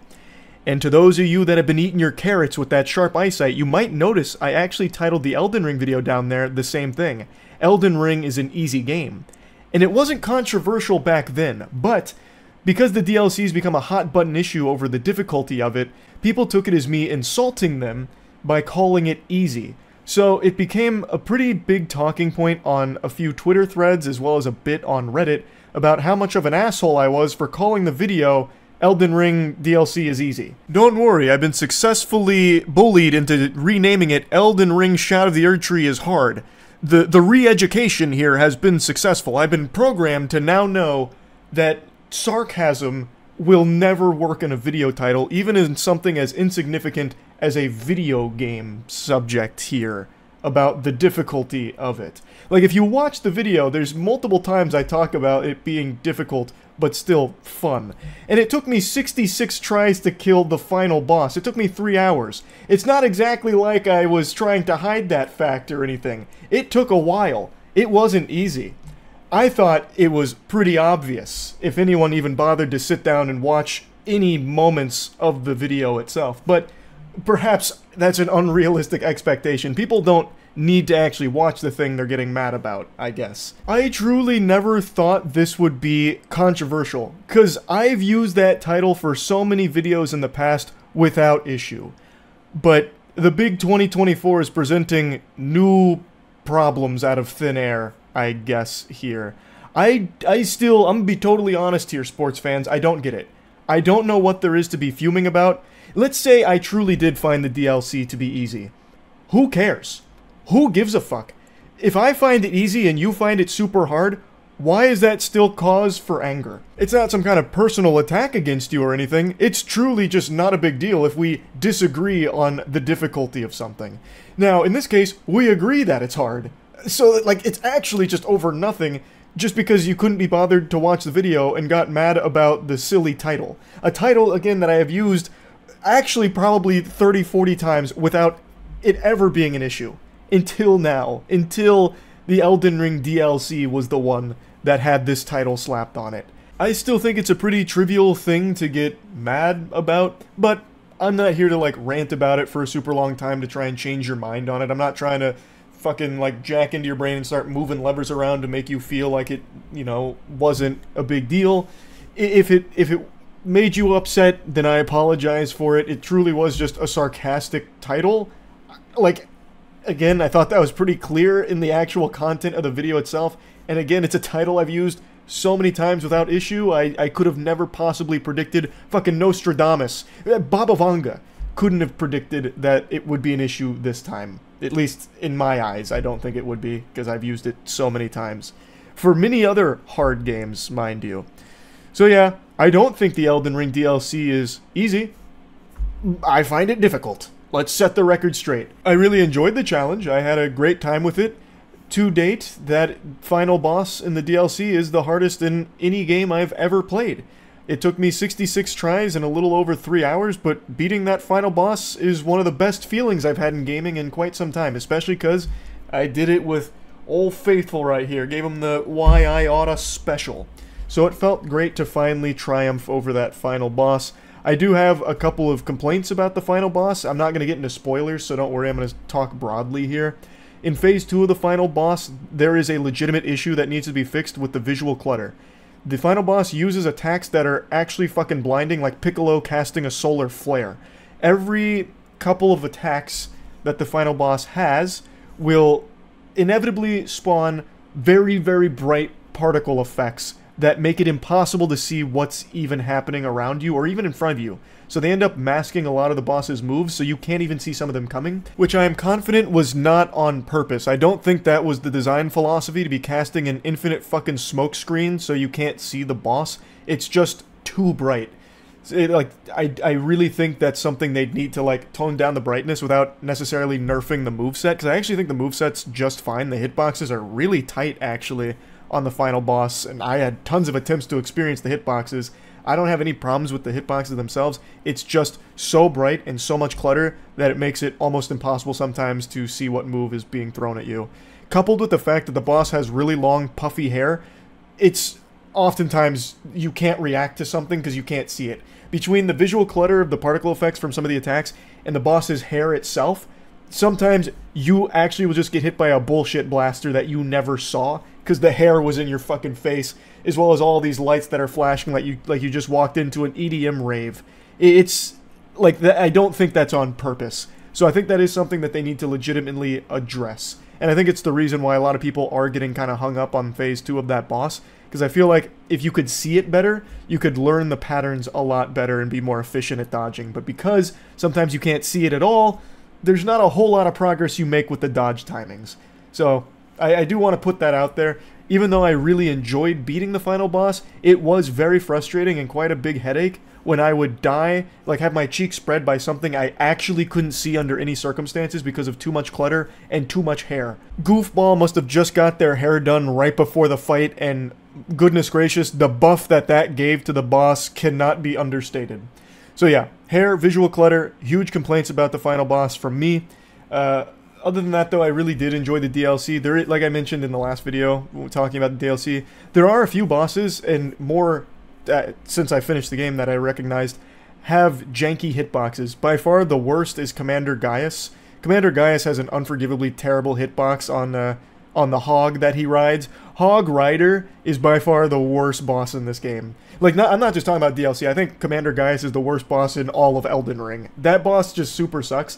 Like, the hitbox is broken, actually broken. So, yeah. there definitely is some complaints that I have with the DLC, but overall, I really enjoyed it. And yeah, I'm sorry for the title of the Shadow of the Erdtree video. I wasn't trying to make anyone feel bad. To me, I thought it was just harmless silliness, and I'd used it so many times in the past, it didn't register that it could be an issue. So I guess going forward, I just won't call things easy in the title anymore. But anyway, just want to talk about it a little bit. That's it. See ya. Unfortunately, the fun police have arrived at my door, sirens blaring, and they're demanding that I give a statement defending my crime of enjoying Palworld. Palworld is a game that's become more popular than Stanley Cups right now, with an absolute explosion onto the scene, selling over 7 million copies in less than a week and reaching a concurrent player count of over 2 million, which is the second highest peak Steam has ever seen, second only to PUBG, which is a game that was so popular that it was basically bigger than the Bible for a while. And another thing that really helped with this is the price point. Palworld is under $30. Meanwhile, every Pokemon game, even the older ones like Sword and Shield and Let's Go Pikachu, are still $60. And yet Palworld offers 20 times the amount of content and 20 times the fun of these modern Game Freak Pokemon games. It's a better deal. If you've been watching any of my streams over the last few days, or even just over the last few days, I've uploaded 3 videos on this bad boy. It's pretty clear this thing makes me smile. I've got some childlike whimsy when it comes to Palworld. It's extremely rare for me to get as invested in a game as I have with Palworld. The game is surprisingly deep. It's more of a survival game that has a Pokemon element to it for creature catching, and I just love the entire package here.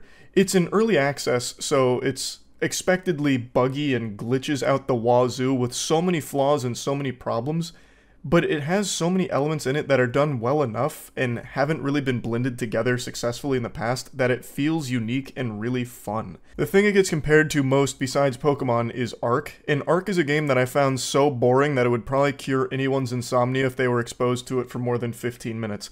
It's also non-functional. I tried to play Ark on stream because my friends and I wanted to build up a really nice crew and eventually raid the devs in the game, but I couldn't even play it on stream because it's so infested with hackers. Anytime I went to a server, a hacker would go in and shut it down and kick us out for 10 minutes. So I couldn't even play that fucking thing. And Palworld just works. Like, even when the servers do go down from stress, they're only down for like 5 minutes tops. Whereas in Ark, if you get into a server within 5 minutes, you've just done a speedrun world record. Now, I know I'm kind of gushing grannies about Palworld right off rip, but I want to make it clear I really like the game. So the drama was quite the head-scratcher for me. So let's get into the actual meat of the subject. Palworld is exploding right now, one of the most popular games there is, and there is so much controversy around it, with tons of people trying to make anyone that likes it feel bad for liking it, making all kinds of arguments against it, and I want to go through each and every one of these because I find it to be really surprising that this is where we're at right now, and in the beginning of 2024, that we're mad at bootleg Pokemon here for doing what Game Freak refuses to do, innovate. So, I've been very vocal about my distaste for Game Freak's work over the last decade and some change. I think Game Freak is the laziest developers in the world. They get the task once every couple years to go in and copy and paste their last Pokemon game with no real effort, and somehow they still fuck it up every time. The modern Pokemon games have been the same formula. They haven't changed anything. When they've tried with Arceus, they didn't really go full hog wild with it. They dipped their toes into a couple of ideas and then fucking fell flat on it with mediocre execution. They're too afraid and not talented enough to actually use the Pokemon formula to deliver anything high quality. Multi-billion-dollar franchise, the most fucking lucrative franchise in human history, and the Pokemon games still look like they're made by middle school students as part of some kind of computer science project. It's embarrassing. Like Scarlet and Violet barely even fucking worked. And now we have Palworld that comes out from basically an indie studio that does Pokemon so much better. It should be celebrated that Pokemon is finally being realized for the potential of the concept. There is so much you can do with this, and Palworld is showcasing it, which is why it's so popular. So we shouldn't be content just accepting the sewage, the absolute rotten sludge that Game Freak feeds us when it comes to its Pokemon games, because now we've tasted delicacy with Palworld, and it's so far from perfect, but it's still so much better than anything Game Freak has done recently, it's not even a competition. But anyway, Sorry, I keep getting off like on tangents right away, but I'm clearly pretty passionate about this topic. So the first thing people immediately started to target Palworld for is the obvious, that it's extraordinarily derivative of Pokemon even from its designs. There are so many pals in Palworld that are basically a carbon copy of Pokemon, just with the color changed. It's actually the meme of, copy my homework, but don't make it too obvious, you know? And then you get the homework and the only thing that changed is the name on the paper, but it's still the same. Admittedly, that is the case with some of the pals in the game. Not all of them, not even most of them, but a small chunk of them, for sure, are very clearly borrowing mini design elements from their Pokemon counterparts. So much so that my friends and I often refer to those pals by their Pokemon name, because they're so close. Now, this has gone a little bit chaotic on Twitter, where people are calling things that don't look similar copies. So a big one was Pin King in Palworld being compared to the penguin counterparts in Pokemon. And these two don't look even remotely similar. They just take the concept of an emperor penguin and do something silly with it in different ways. This tweet sums it up nicely by saying that this actually showcases Palworld putting effort into changing a design concept around and making it their own. So it is a legitimate criticism to dislike how derivative some of the designs are and how it clearly borrows maybe too closely to quite a few of them. But it got out of control with people just saying that for every pal in the game when it's just absolutely not the case. But this is a legitimate criticism that I think is totally reasonable to have and hold against Palworld. I too would like if their designs were a little bit more unique, for sure. That is one of my complaints about the game. Does it ruin my enjoyment of it? Absolutely not. It definitely doesn't. Is it a bit of a blemish on it? For sure. But now let's get into the ones that I think have absolutely no merit whatsoever. One of the major things people were saying day one with Palworld is that it's just an asset flip. This was a perspective shared by many that decided not to turn their brain on for the day, and they went viral with people pumping their fists like, yeah, it is an asset flip. This was a big one saying that it was creatively bankrupt and poorly put together asset flip of a game. This was another one saying that 10 years ago, an asset flip game like this would have been relentlessly ridiculed, and also called it generative AI slop. We'll get into all the AI can of worms here in just a minute, but let's start with this asset flip component. Now, in the first tweet, calling it creatively bankrupt, that's totally fine to say that. Like I said, there are a lot of designs that are very clearly borrowed from Pokemon, but overall, the product is not creatively bankrupt. I haven't seen a Pokemon with guns style game that has survival elements that are blended together pretty well with a really large world with quite a lot to do in it. Granted, a lot of times, a lot of the biomes of the world are super barren and empty, but overall, I'd say that I haven't really seen any other games like Palworld, so I definitely wouldn't call it creatively bankrupt, but maybe he's playing some real heaters behind the scenes that aren't released yet. But anyway, calling it an asset flip, I think is some absolute smooth brain nonsense. Either you don't know what an asset flip game is, or you're just baiting engagement through being incendiary for the sake of some numbers on your tweets. There's just no way anyone genuinely thinks that about this game. I am a connoisseur of asset flips. If you watch my streams, you know I do something called Bad Game Night, where I'll go through Steam's new releases and play games that nobody has ever heard of, looking for the stinkiest, most foul abominations game engines are capable of pumping out, and most of those games are legitimate asset flips. What it means is the game is composed entirely of store-bought assets, and everything is just jumbled together into an absolute mess that kind of works. Usually what it is some kind of open-world zombie horde shooter. That's your most notable culprit, your most common offender of being an asset flip. It just takes things from the Unreal Engine store, it takes the guns, the character, sets you in there, and you just randomly shoot zombies and other assets that charge at you, and that's the whole game. That's a fucking asset flip, and there's varying degrees of it, but that's your most egregious example. Palworld should not even be in the same sentence as asset flip. Does it use assets? Absolutely. You know what else does?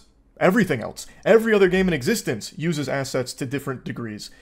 Palworld is no exception there. There is clearly assets there, but it's not the bulk of the game. It's not entirely composed of it or anything like that. They're used in their product the same way they are in every other major release. It's not a fucking asset flip. And if we're going to play ball with this idea, you know what would absolutely qualify as an asset flip to people that believe this for Palworld? Dark and Darker. Dark and Darker is another game that I absolutely love, and this was a video game industry darling for a little while, and Dark and Darker is almost entirely composed of Unreal Engine assets that they bought and put into their game. They openly state that much of the 3D graphics assets were purchased from the Unreal Marketplace, and there are tons of links to them in the store that they used in their game. It's a ton of assets they used in it. Significantly more than Palworld. Why did I not hear a whole bunch of hoopla about Dark and Darker being an asset flip? That's weird. It seems really selective to just choose Palworld for this. It doesn't make any sense. You clearly haven't played the game and were grasping at straws for something to shit on it for because it's popular, is how it seems. Because it is just, by no definitions, an asset flip. But now let's get into some of the other ones that have been very controversial. A big one is the claim that a lot of it was AI generative. Now, this is a real problem that I think the video game industry is going to be facing very soon, with AI being integrated into games in a way that's going to be extremely scary going forward, take a lot of jobs, and produce a lot of slop. I think that is absolutely right around the corner. But right now, there is no proof at all that AI was used in any way in Palworld. Right now, all that evidence is based off the developer, as well as a couple of statements I believe the CEO made in a previous project. There's a PC Gamer article going over this as well that talks about how this AI claim is right now just based off of hunches. There's a ton of people playing Super Sleuth right now and investigating whether or not AI was used, and at the moment there's no substantiated evidence to back up any claims that AI was used in this project at all. Now, if it does come out that AI was used in this game, that will certainly change my impression of it. I am not looking forward to the future where AI is replacing real human ingenuity in entertainment. I am very much dreading that. It's extremely concerning to imagine that future where all of your entertainment is just part of an algorithm that the AI knows that you're going to enjoy and clap and spit up at. So if it does come out that Palworld used AI in a big capacity during its development, obviously that's going to change how I feel about the game, 100%. But right now, again, there is no proof of AI being used here, and yet some people are singing it like it's the gospel and 100% confirmed and true, based off nothing. Which is basically Twitter in a nutshell, to be honest. Now let's get to one that I actually found to be the most interesting at the time. There was a Twitter thread that came out talking about how the models are exactly the same in Palworld to some of the Pokemon counterparts, basically insinuating that they kind of just took the models and tweaked them slightly but kept everything else intact. That they copied the models and made exact replicas, which would be a big deal. If they took that and copied it for their game, that would probably open them up to a huge lawsuit from Nintendo, because that is literally just stealing their work. But then this morning it turns out that the person that was posting all the threads going over like how the models are the exact same meshes and everything was a bunch of hooey.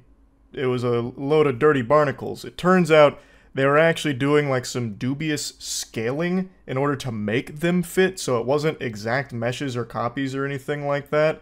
And they even openly admitted that they feel regretful for calling it exact and this and that. And then they posted a pin tweet saying this: "I am doing this because I think it's disgusting how much Palworld glorifies animal abuse." What in tarnation? What the hell is even that? That is a load of poop with some fart on it. You're doing this because Palworld glorifies animal abuse. It's a video game. Someone also pointed out that Pokemon is literally sanitized cockfighting, which it is. I mean, you're making the animals fight each other, and they respond saying, "I think that's bad too." So then where is this energy for Pokemon? Like, it doesn't compute. I can't tell if they're just trolling or not, but they have so many threads about how Palworld copied the exact meshes and, you know, insinuating that there's so much foul play there that it feels weird if it'd be satirical, because you went through so much effort to like take down Palworld with these claims or like attempt to. It's so odd. It's a video game. It's not real. There's no animal abuse, and it's not promoting it. No kid's gonna play Palworld and go out, find some kind of exotic animal and make it work in the mines. Like, that's not going to happen. It's, what is happening? What's going on here? So anyway, the claims about the meshes being exact aren't true. However, I wanted to do more digging, because even if you just look at it with the old eyeball test, the meshes of the models in Palworld are super, super similar to the Pokemon ones. The shapes are the same. A lot of the placement of certain appendages and stuff is in the same location. So I did a little sleuthing of my own here, did a little digging around, and I found a YouTuber named GoGo who was a technical animator and gave their perspective on this and talked about why the similarities in the meshes matters. Now, there are differences between them, obviously, like the topology of it is very different from Palworld to Pokemon, but the general shape remains mostly the same, and some of the locations of certain appendages on other models is similar to the Pokemon one, or in the same location. And GoGo explains how this helps with animation. If you're looking to take an animation and bring it over to something else, because the shape stays the same, it makes it simpler and quicker.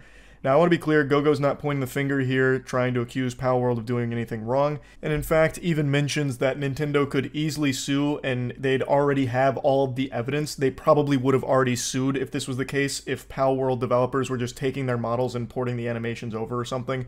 Nintendo would have likely already taken action because the evidence is just right there at your fingertips. It's pretty quick to access.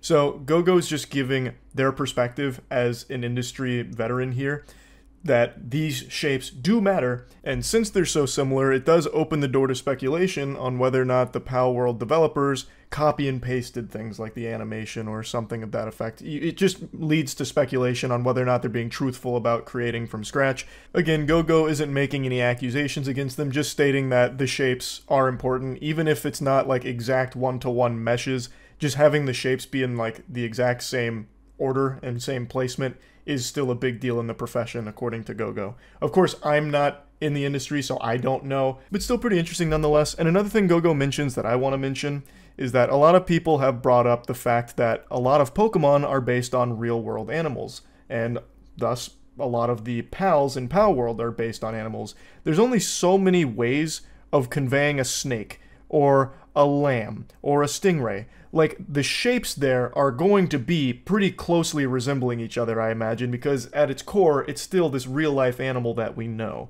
So, like, a snake is going to look cylindrical and long across, right? So that could be an explanation for it, but since it is still so close, it does just have that level of speculation to it. Though I do think that argument could also work for shooters as well. So, like, there's only so many ways of conveying a certain gun, right? So I bet if you broke down the mesh and model of a lot of guns, comparing Call of Duty guns to Battlefield guns to any other FPS guns, you'd probably find the meshes look pretty similar there too. And I don't think that indicates that they're just copy and pasting the same shit. But again, I'm not knowledgeable enough on this area to really speak on it with any real authority. I'm just giving my perspective on it. I do agree that there's only so many ways of conveying like a snake and shit, but it's really odd how there are very similar elements shared in the mesh to Pokemon counterparts that aren't normally there on a snake. But anyway, there's still no concrete proof that Palworld developers took these meshes and are just copy and pasting this shit behind the scenes. So these were all the main controversial talking points used to shit on Palworld and say that we shouldn't be encouraging it, this game doesn't deserve its success, this and that. And I understand like some people being put off by it being too derivative, that's understandable. But a lot of the other things like AI, there's no proof of it even being used in Palworld, and yet it's being used to this gotcha for why Palworld's the ultimate evil. Shit like that, I just think is reaching for controversy or calling it like an asset flip. There's plenty of things to not like about the game. As I said, it's so far from perfect, but it's still super fun and significantly better than anything Game Freak has put out in a long, long time. So I personally am not super bothered by some of the designs being extremely derivative. I hope they don't go that direction in the future. It seems like they're actually going to be updating this game. They just released a roadmap already, and it's been less than a week, so they're already looking to keep updating the game and improving it. So I'm excited to see where it'll be by the end of the year if they keep up that energy, because I do think there's so much potential here, and it is showing that there's a lot of potential, a lot of juice left here in the Pokemon idea, the concept of creature catching, monster taming. So I've been really enjoying it. If there is big revelations about AI being used, or if it turns out that they have been copy and pasting Pokemon shit behind the scenes, obviously that would change my perception of it quite a bit. But as of right now, there's still no proof of any of that. But yeah, anyway, that's my full thoughts on the whole Palworld drama. That's about it. See ya. I know it's not exactly brave to say that gaming journalism isn't the most prestigious or well-respected career in the world right now, especially over the last few years, But that doesn't mean that I think all game journalists are bad people or evil, gamer-hating tyrants that want to throw every gamer in the gulag and burn the industry down. But I do agree that a lot of times gaming journalism feels like a bit of a joke. Some of the articles are some of the stinkiest, most nonsensical pieces I've read. And today I read a tweet from IGN that really put it in perspective on how we got to this point. It really explained a lot about modern game journalism. It was this silly little tweet here that I had to do a double take on because I thought it might have been an April Fool's joke or someone impersonating IGN, but this is legitimate. This is a blast to put out there, hoping to find freelancers that'll work for IGN, and they're saying that the base rate per story is $20.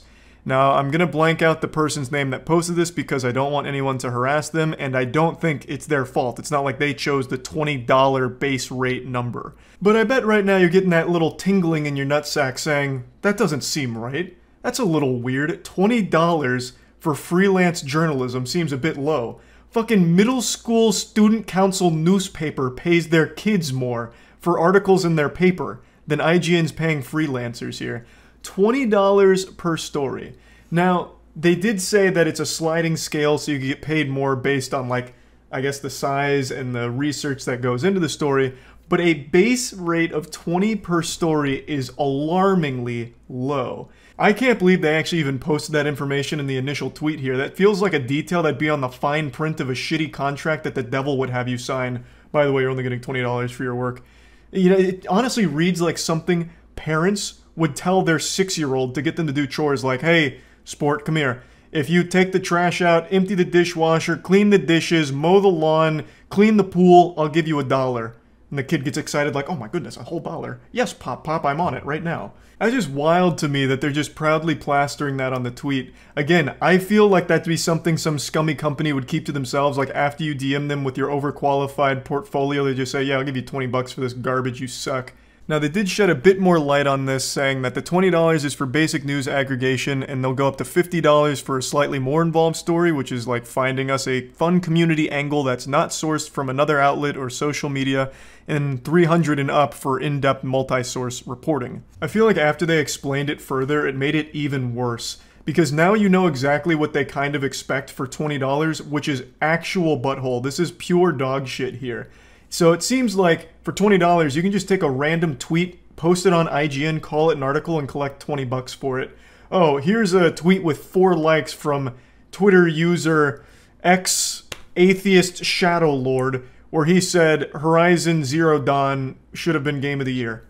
Publish. Like, it's crazy. And then when you look at the $50 price tier, it specifies don't source it from another outlet. But that's for 50 bucks, so it seems like they're totally fine if you copy and paste from another outlet, just not for $50. Which explains very much so how IGN has ended up with so many awful articles that really just feel lifted from other outlets. Which isn't anything groundbreaking, we're not reinventing the condom here, I'm not blowing the lid wide open on a crazy conspiracy. It's well known that these big outlets borrow stories from one another because they're covering the news, right? So they'll take articles from other places and just change things around a bit to tell the same story. But for IGN here with this freelance job post to just outright kind of hint that they're okay with something like that is pretty brave and pretty bold. They got a little wacky here today with this one, I'd say. And then you get to your actual almost reasonable pay for work, which is the $300 tier, which is actual reporting it seems like they're looking for. Now, I don't know normal rates for game journalism, but $300 feels like it should have been around the base rate per story. You're writing for one of the biggest gaming outlets in the world, IGN.com, and they can't afford to pay you a reasonable rate per story? $20 is the best they can do? That's fucking crazy. They're actually flicking peanuts at you. And people are supposed to sign up for this? Why?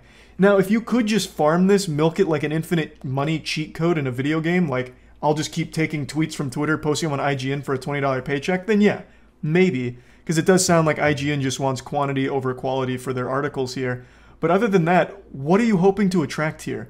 No good freelance journalist is going to be excited about $20 and maybe $50. $300, again, I don't know the usual rate. but that feels a little more reasonable, albeit still a bit low for multi-source reporting and breaking news and like breaking big stories. I will say though, just like my boy George, this has got me curious. I would love to know what all of the other gaming outlets are paying their freelancers, because IGN is by far the biggest, and their parent company that owns them is worth actual billions of dollars. They make the most revenue out of any gaming journalist outlet there is. And they can only squeak $20 out from their butt cheeks for their freelancers? What the fuck is Polygon and Kotaku paying them? In sticks of gum? Toenail clippings? Like what could they possibly be paying if the biggest one can only afford 20 bucks for them? This whole situation really did put in perspective why game journalism is so silly these days, if this is the normal pricing for freelance journalism or even high-level journalism at $300. Again, I feel like that's kind of low, maybe I'm wrong, but it does explain to me why so many of these articles have so little effort and substance to them. Because at this base rate per story for these articles, you're going to need to be pumping this shit out faster than a man who accidentally ate a laxative in order to survive off of this rate. Like, you're going to just have to be collecting these crumbs of money from IGN to try and survive off of as a game journalist. Now, of course, I'm sure this position is aimed at people that have a full-time job and just do freelance journalism on the side, but even still, that's such a low and insulting number to try and get someone on board. It feels exploitative that you're using the IGN name to get away with paying so little, hoping that some people have a lot of respect for the IGN brand, that they'll work for way less than they should. And I really bet that's not exclusive to just IGN. They're just hoping to leverage their name to get people to come on board for significantly less than they should. You know, like, hey, this is going to be huge for your resume. You know, we'll pay you an exposure. You wrote for IGN, remember that. You wrote 400 articles for IGN all about the top 5 best video game character nipples, or, you know, your banger article about the 4 best soundtracks that feature an oboe. This is going to be such a resume builder for you. You're going to find work anywhere you want after this. So then they'll pay them like 20 bucks. Crazy to me. So reading this tweet, I thought was just an eye-opener. And it does also help me understand why so many of these freelance journalists choose to make pieces that are aimed to make readers angry. Rage baiting is what it's called. That's no secret. A lot of the outlets use this technique to get more clicks and more traffic to their site, because when people read a headline that makes them mad, they'll read the article. So if they're only getting paid $20 or $50 in these circumstances, then making things that are aimed at making readers angry makes sense, because they can make so many more of them so easily, thus getting more site traffic and more articles out there so they can farm a bit more money from the underpaying gaming outlet. So all around, this whole thing was pretty wild, and I saw almost no one respond positively to it. I expected at least a couple people more knowledgeable than I am to come forward with information about why this is a reasonable rate, but nobody did. Even like industry professionals came forward saying, this is kind of wild. I haven't seen something this abysmally low before. So pretty much no one agrees with this pricing, so I have to wonder why they put it out there in the first place. But yeah, anyway, just wanted to talk about this a little bit since I found it very interesting, and that's about it. So yeah. I'm sure a lot of you have seen all of the FaZe drama that's been going on Twitter over the last couple days, and FaZe is something I've talked about quite a bit over the last year because it's been an absolute circus. From their stock absolutely flatlining to the point now where it's basically just a sad joke. Just look at this graph, it puts a tear in your eyes. It's more tragic than the ending to Marley and Me. It's just been crazy to see them circle the drain like this and have this wild fall from grace, because they're one of the very few gaming-focused brands that branched out into the mainstream. Like, most people have probably heard of FaZe at some point in their life, even people that aren't associated with gaming. So they really did blow up in a big way, and now there's like a war going on between like the founders of FaZe versus the corporate suits that now control FaZe, and it's all just been bubbling over and becoming this massive shitstorm, and everyone's getting covered in the filth. It's getting stinky. Now, the first domino that fell in this FaZe soap opera is the OGs came forward, like FaZe Rain and Banks, and started criticizing the brand overall, talking about how it's become soulless and lame and just generally horrible. The main talking point is how the founders have lost control of the company to these zombies in suits that just don't understand the space. And they also show no respect to the founders that brought it there in the first place. They overrule them. They have no real decision-making power. Thus, the decision phase, the direction FaZe has been going over the last few years has been a negative one. And most people can probably agree with that. FaZe hasn't exactly been hitting home runs recently over the last couple years. So the founders have been talking about how disappointed they are with FaZe in its current state. And then FaZe Rain recently has just been leaking tons of information, like internal stuff, financials. He's been leaking more than the faucet in my college dorm room. He has been going hog wild with tons of information. And most recently, he was focusing on their numbers, like their actual numbers with their spend as well as what they're making. He made a video going over their financials, talking about how much they spend on certain games in the esports space, as well as the lack of return they see from it, even disclosing Nick Merck's salary for being on FaZe, which is like $1 million a year, and he just goes over how much they're spending and how they're not seeing any of that money. It's just fucking vanishing into thin air and just like literally bleeding them dry on finances. According to a lot of his numbers here, they're spending over $700,000 a month on like esports stuff. That's crazy, and they're not seeing any money come back into the company, which isn't exactly an eyebrow raiser. This is something everyone speculated for a long time because it's become very clear to actually every single person with eyes that the entire esports scene just doesn't make any money. What's wrong, Io? I don't know why the esports scene is so shit for generating profit. I have no idea. I don't have the answers. What's wrong? I've upset Io mentioning this. Because it is heartbreaking. Like, esports is a scene that you get in for passion, and you see a lot of orgs start to close their doors because they just can't stay afloat. It's very expensive, and you don't make anything.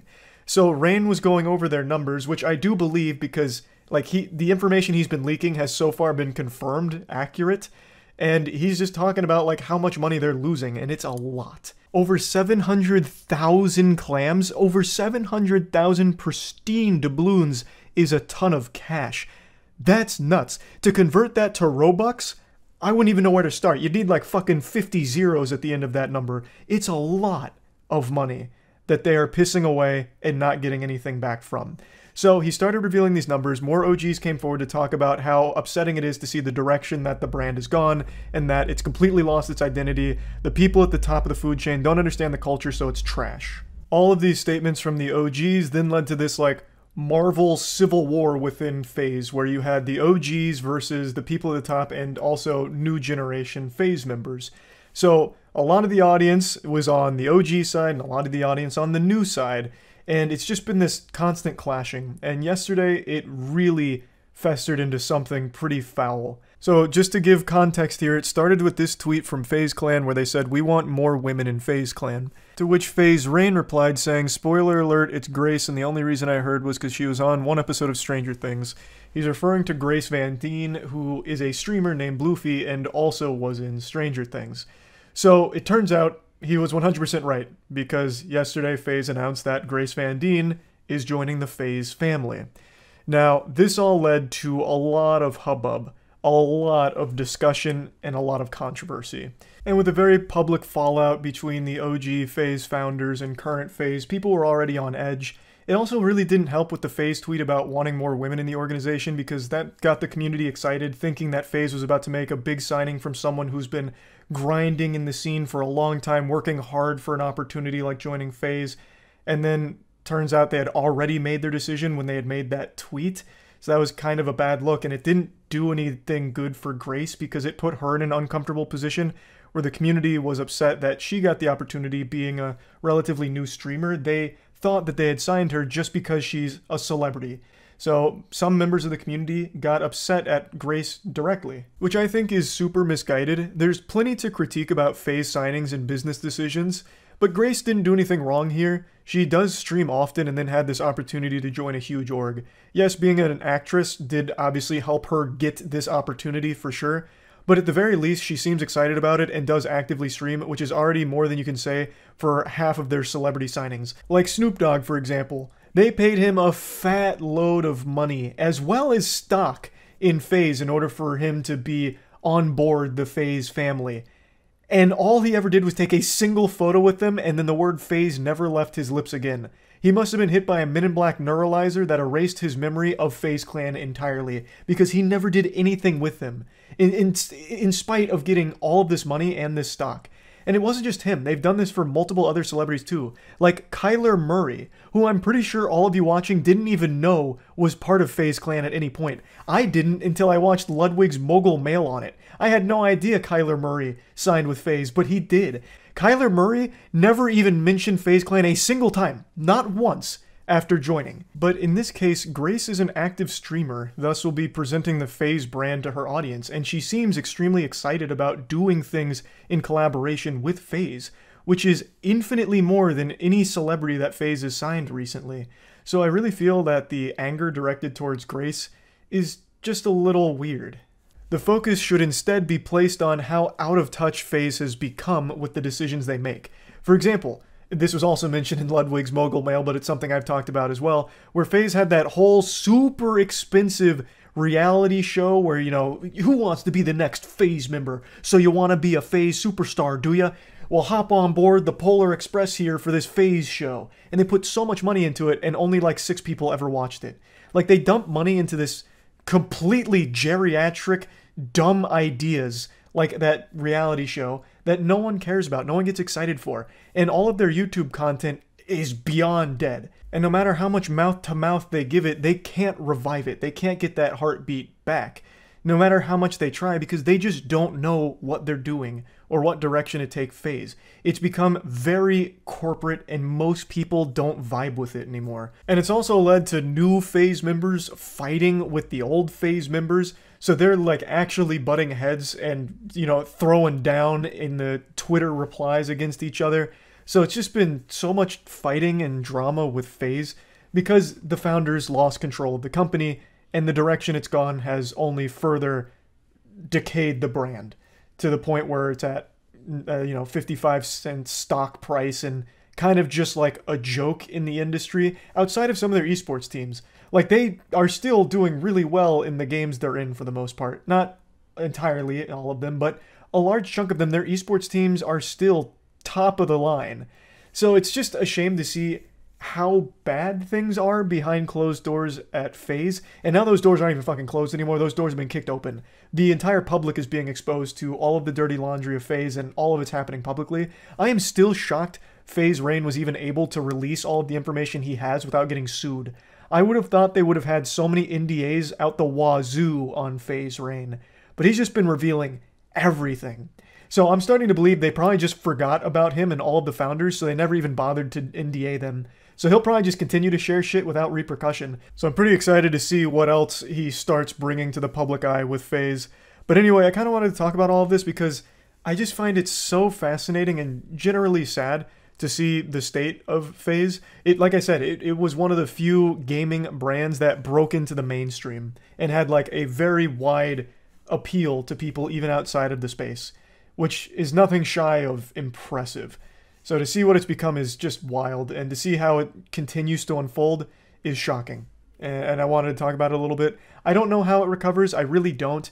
Like, even if it does get back into the hands of the OGs, I still don't exactly know how they right the ship right now. I don't know how they fix all the damage that's been done to the brand.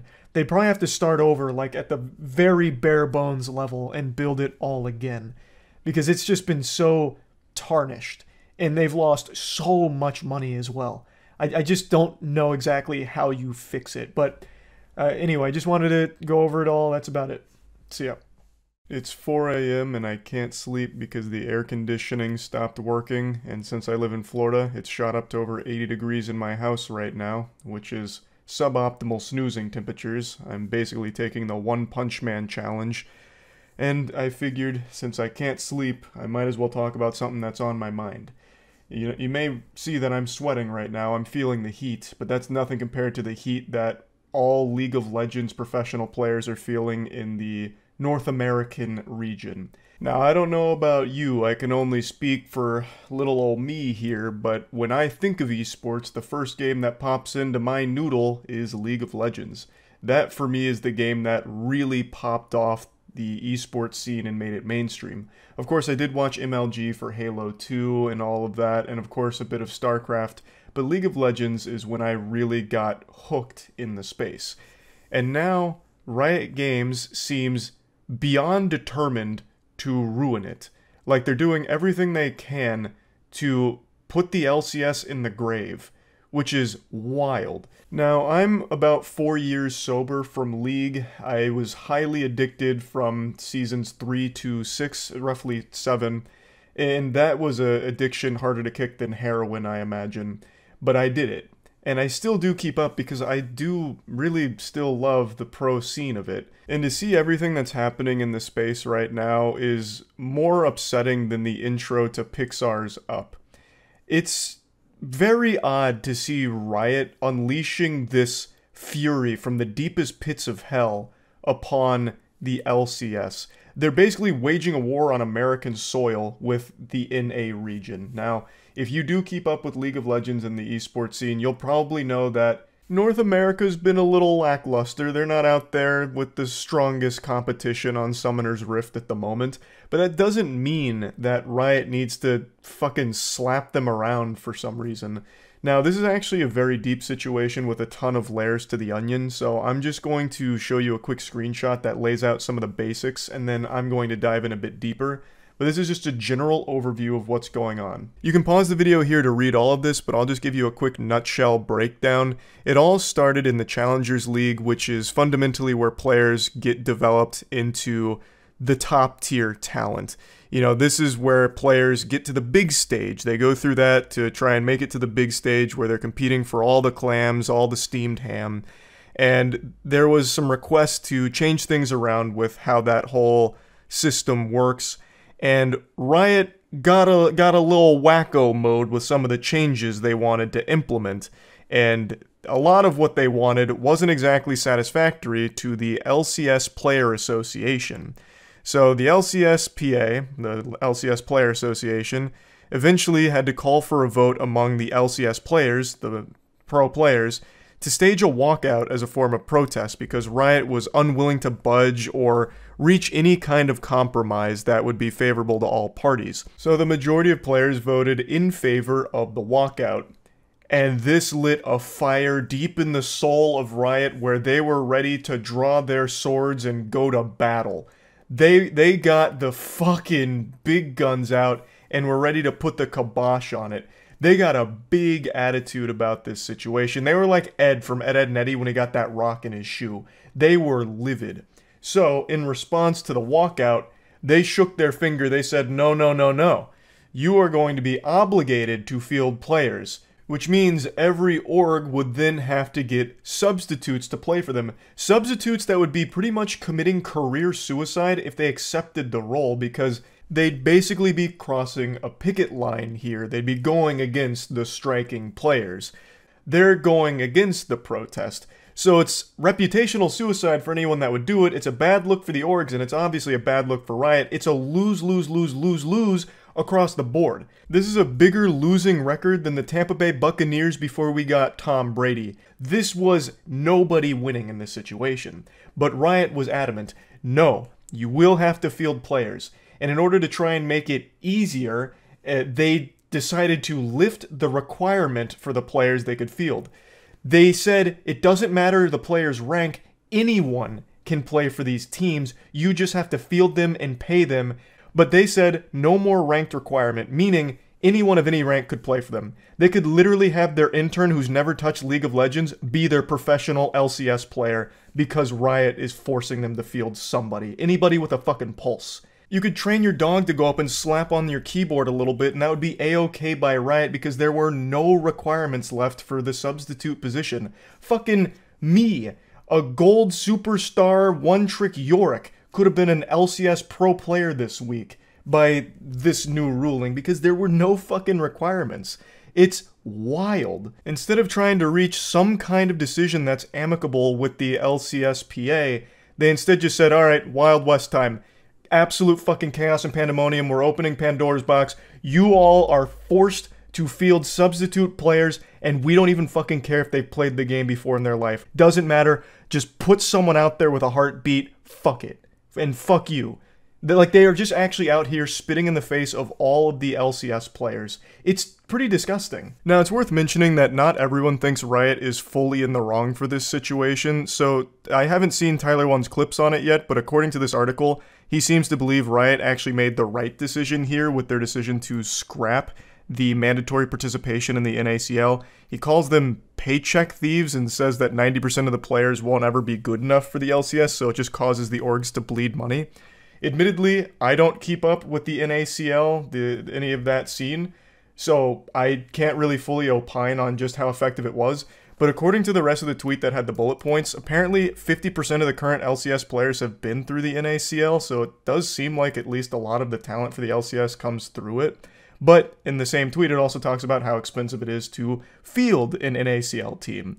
So there's just a lot of moving parts to this situation here. And regardless on where you stand for the effectiveness of the NACL and whether or not it should have ever been a mandatory requirement, I think everyone should be able to recognize the scummy behavior from Riot with their absolute refusal to compromise on anything. That's not uncharacteristic behavior from Riot, and I know Tyler1's had his fair share of criticisms against the company for their downright reluctance. They'll fucking stomp their feet and refuse to change anything. They just don't budge.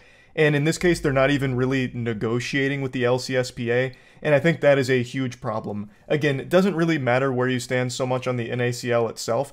The problem really does stem from Riot's complete refusal to even bother trying to reach some kind of satisfactory conclusion here. They seem far more willing to just completely wipe their hands with the LCS, just treat the LCS like a toilet seat, and just fucking wipe their ass with it like toilet paper. So the situation is developed further. They had another meeting today, and Riot Games fucking ulted. They let it all hang out. It was a base race, and Riot Games, they were well fed. They outright said that they are completely fine with just canceling the season if teams don't comply with Riot's parameters. They delayed it by 2 weeks, so they pushed it off an additional 2 weeks from right now.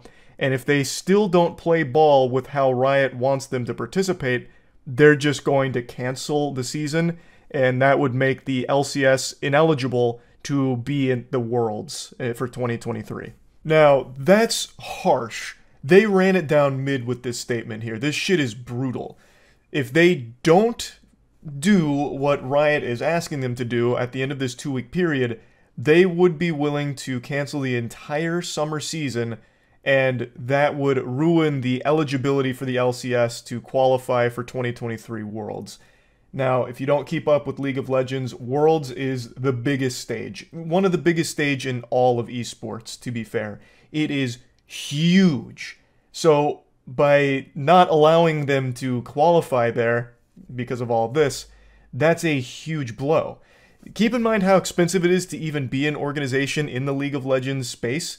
The LCS is not cheap. We're talking 8 figures. It is a very expensive endeavor, and these orgs have gone all in to be there.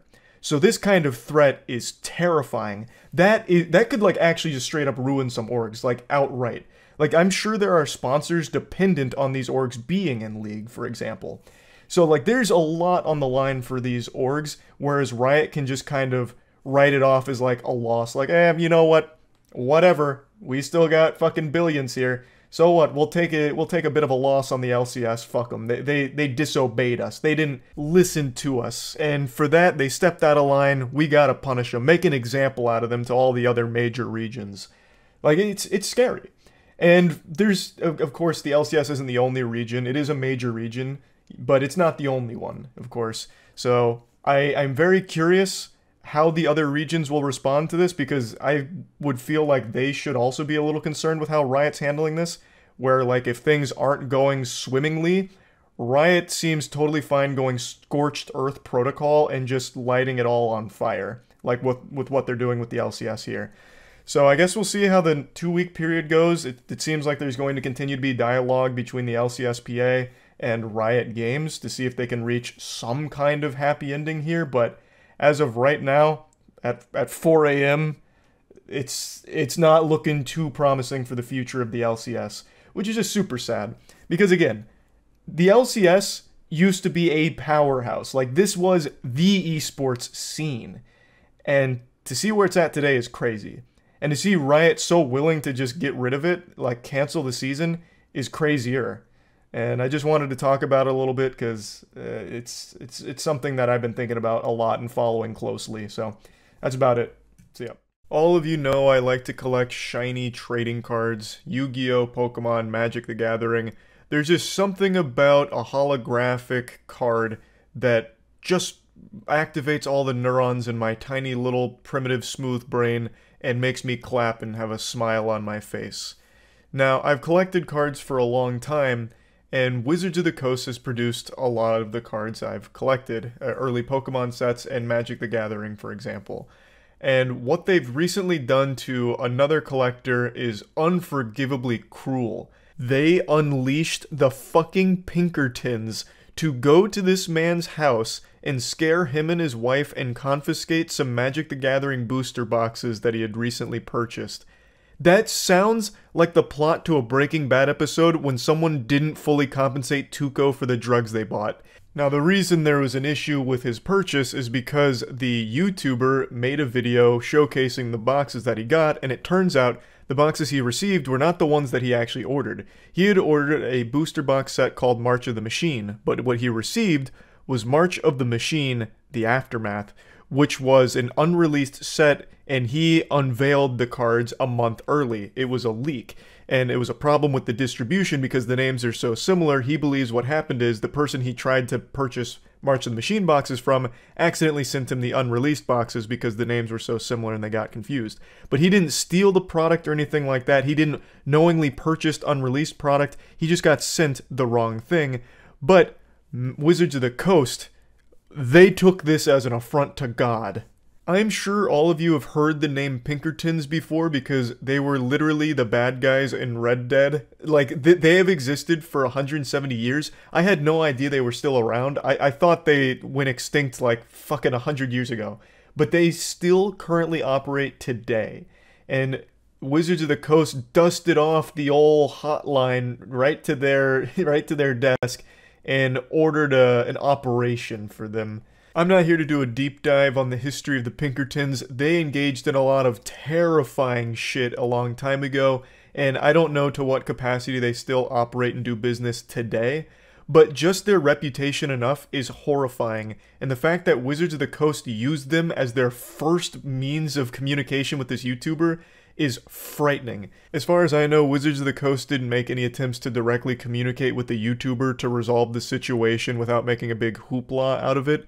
It seems they just immediately, like, slapped the Pinkertons on the ass and told them, get out there, sport. Time to engage Operation Pinkerton Pain Train, and then sent them right to the man's doorstep. And when I was reading about this story and watched the video the content creator posted about the situation, I immediately pictured Wizards of the Coast higher-ups donning these dark cloaks put over their head, kind of like Darth Sidious in Star Wars, sitting around this giant table like an Austin Powers supervillain lair, brainstorming on the best course of action to reclaim the stolen goods, even though it wasn't stolen. And then they came up with the scariest option they could at the time.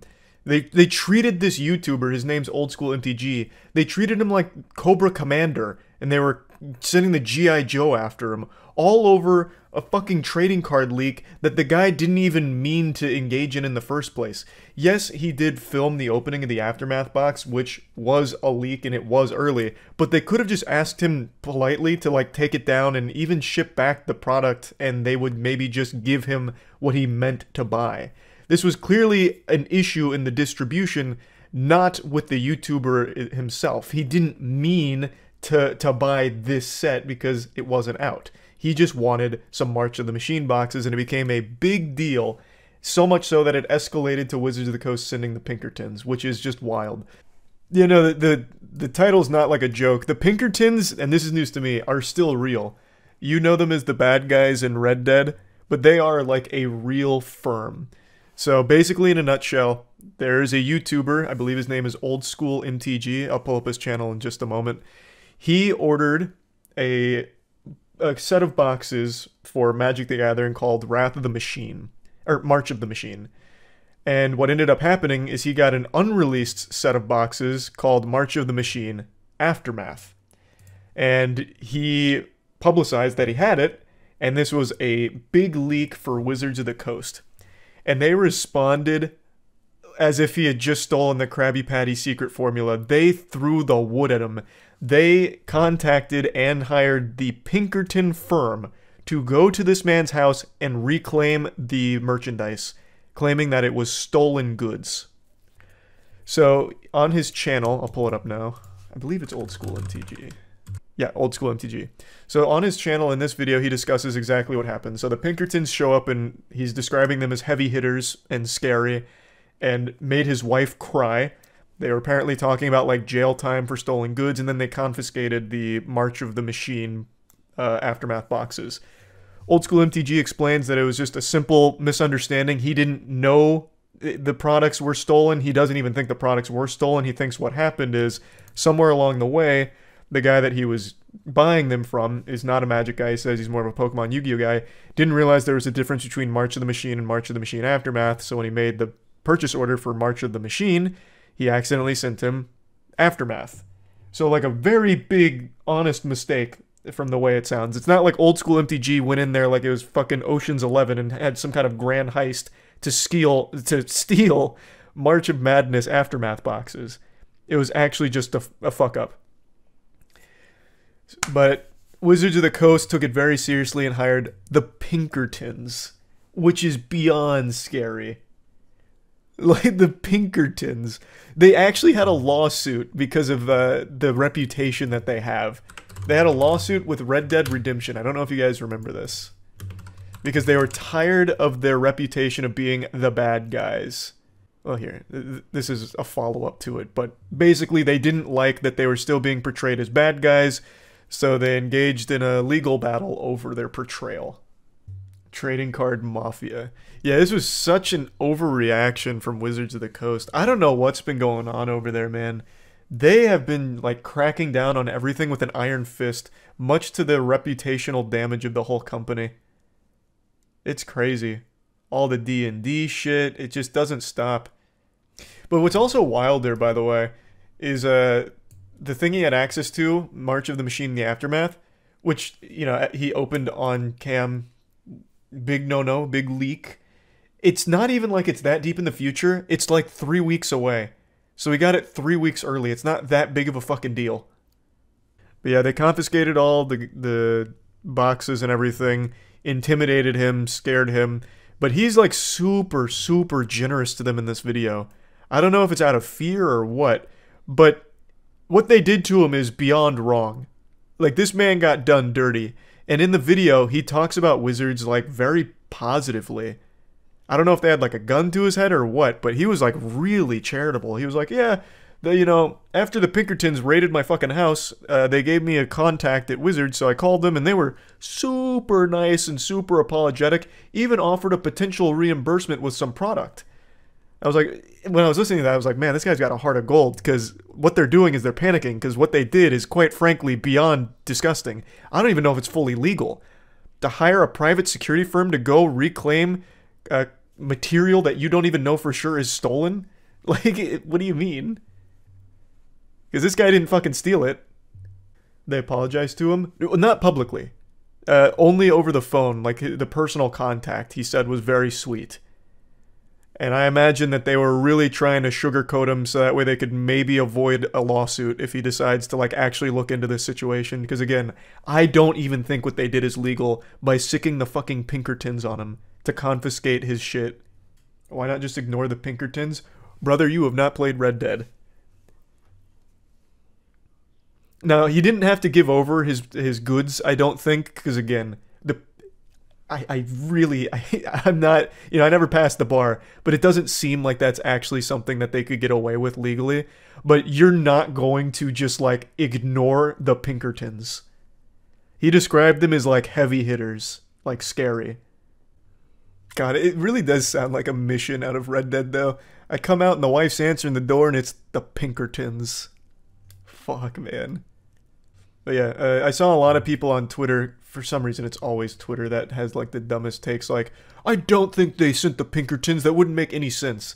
but then Wizards themselves did confirm that the Pinkertons were part of the investigation.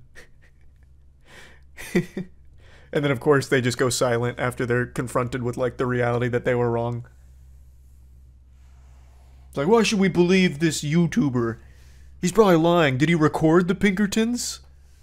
But to be fair, it does sound, like, unbelievable that a trading card company, well, I mean, there are a lot more than that, but over trading card disputes, they'd hire the goddamn Pinkertons. But yeah, here's his explanation. Somebody screwed up, sent out the wrong cases to the gentleman that I bought the boxes off of because when he sold me the stuff, he said he was selling March of the Machine collector's boxes, not Aftermath. He didn't even really know what Aftermath really was, I don't think. So like I mentioned, he believes that it was just something along the distribution chain because the names are so similar that someone got confused and sent out the wrong thing. Are Pinkertons a crime family or an organization? Yeah, the line's kind of blurred if you look at the Pinkertons historically, but they are a detective agency. But they've been around for 170 years. And they've got a wild history. During their height, they had more armed men than the U.S. Army. Really? That's interesting. I didn't know that. It's not a very intimidating name. I disagree, man. That name actually sounds straight out of the Wild West era of just lawless, wild shit. I don't know, you hear that name and you're like, oh wow, those are some loose cannons that don't play by the rules. I really do feel bad for the guy because he seems super wholesome and genuine. In his video, he's also just really nice to Wizards of the Coast about everything that happened, even in spite of them sending these heavy-duty lawman Pinkerton agents to his house who also mentioned jail time and scared his wife. Like, that's crossing a line when they could have reached out in other methods to talk to him and clear up this incident. But they went with the scariest option immediately to, like, intimidate and scare him and reclaim the stolen goods. Now, I don't know if the Pinkertons had a warrant to, like, search and confiscate his shit. It still, to me, feels like what happened here isn't fully legal, which is why when Old School MTG called Wizards of the Coast representative on the phone, they were so nice and apologetic. They probably don't want him to think too hard about it and consider a lawsuit, because to me, and based on the little bit of reading I've done around situations like this, it doesn't seem like this was fully within the rights of Wizards of the Coast to do. This seems like it's in a really weird legal gray area here, and a pretty fucked up situation regardless, even if it is fully legal. It was just unnecessarily aggressive. So I wanted to talk about this situation a little bit, and yeah, that's about it. See ya.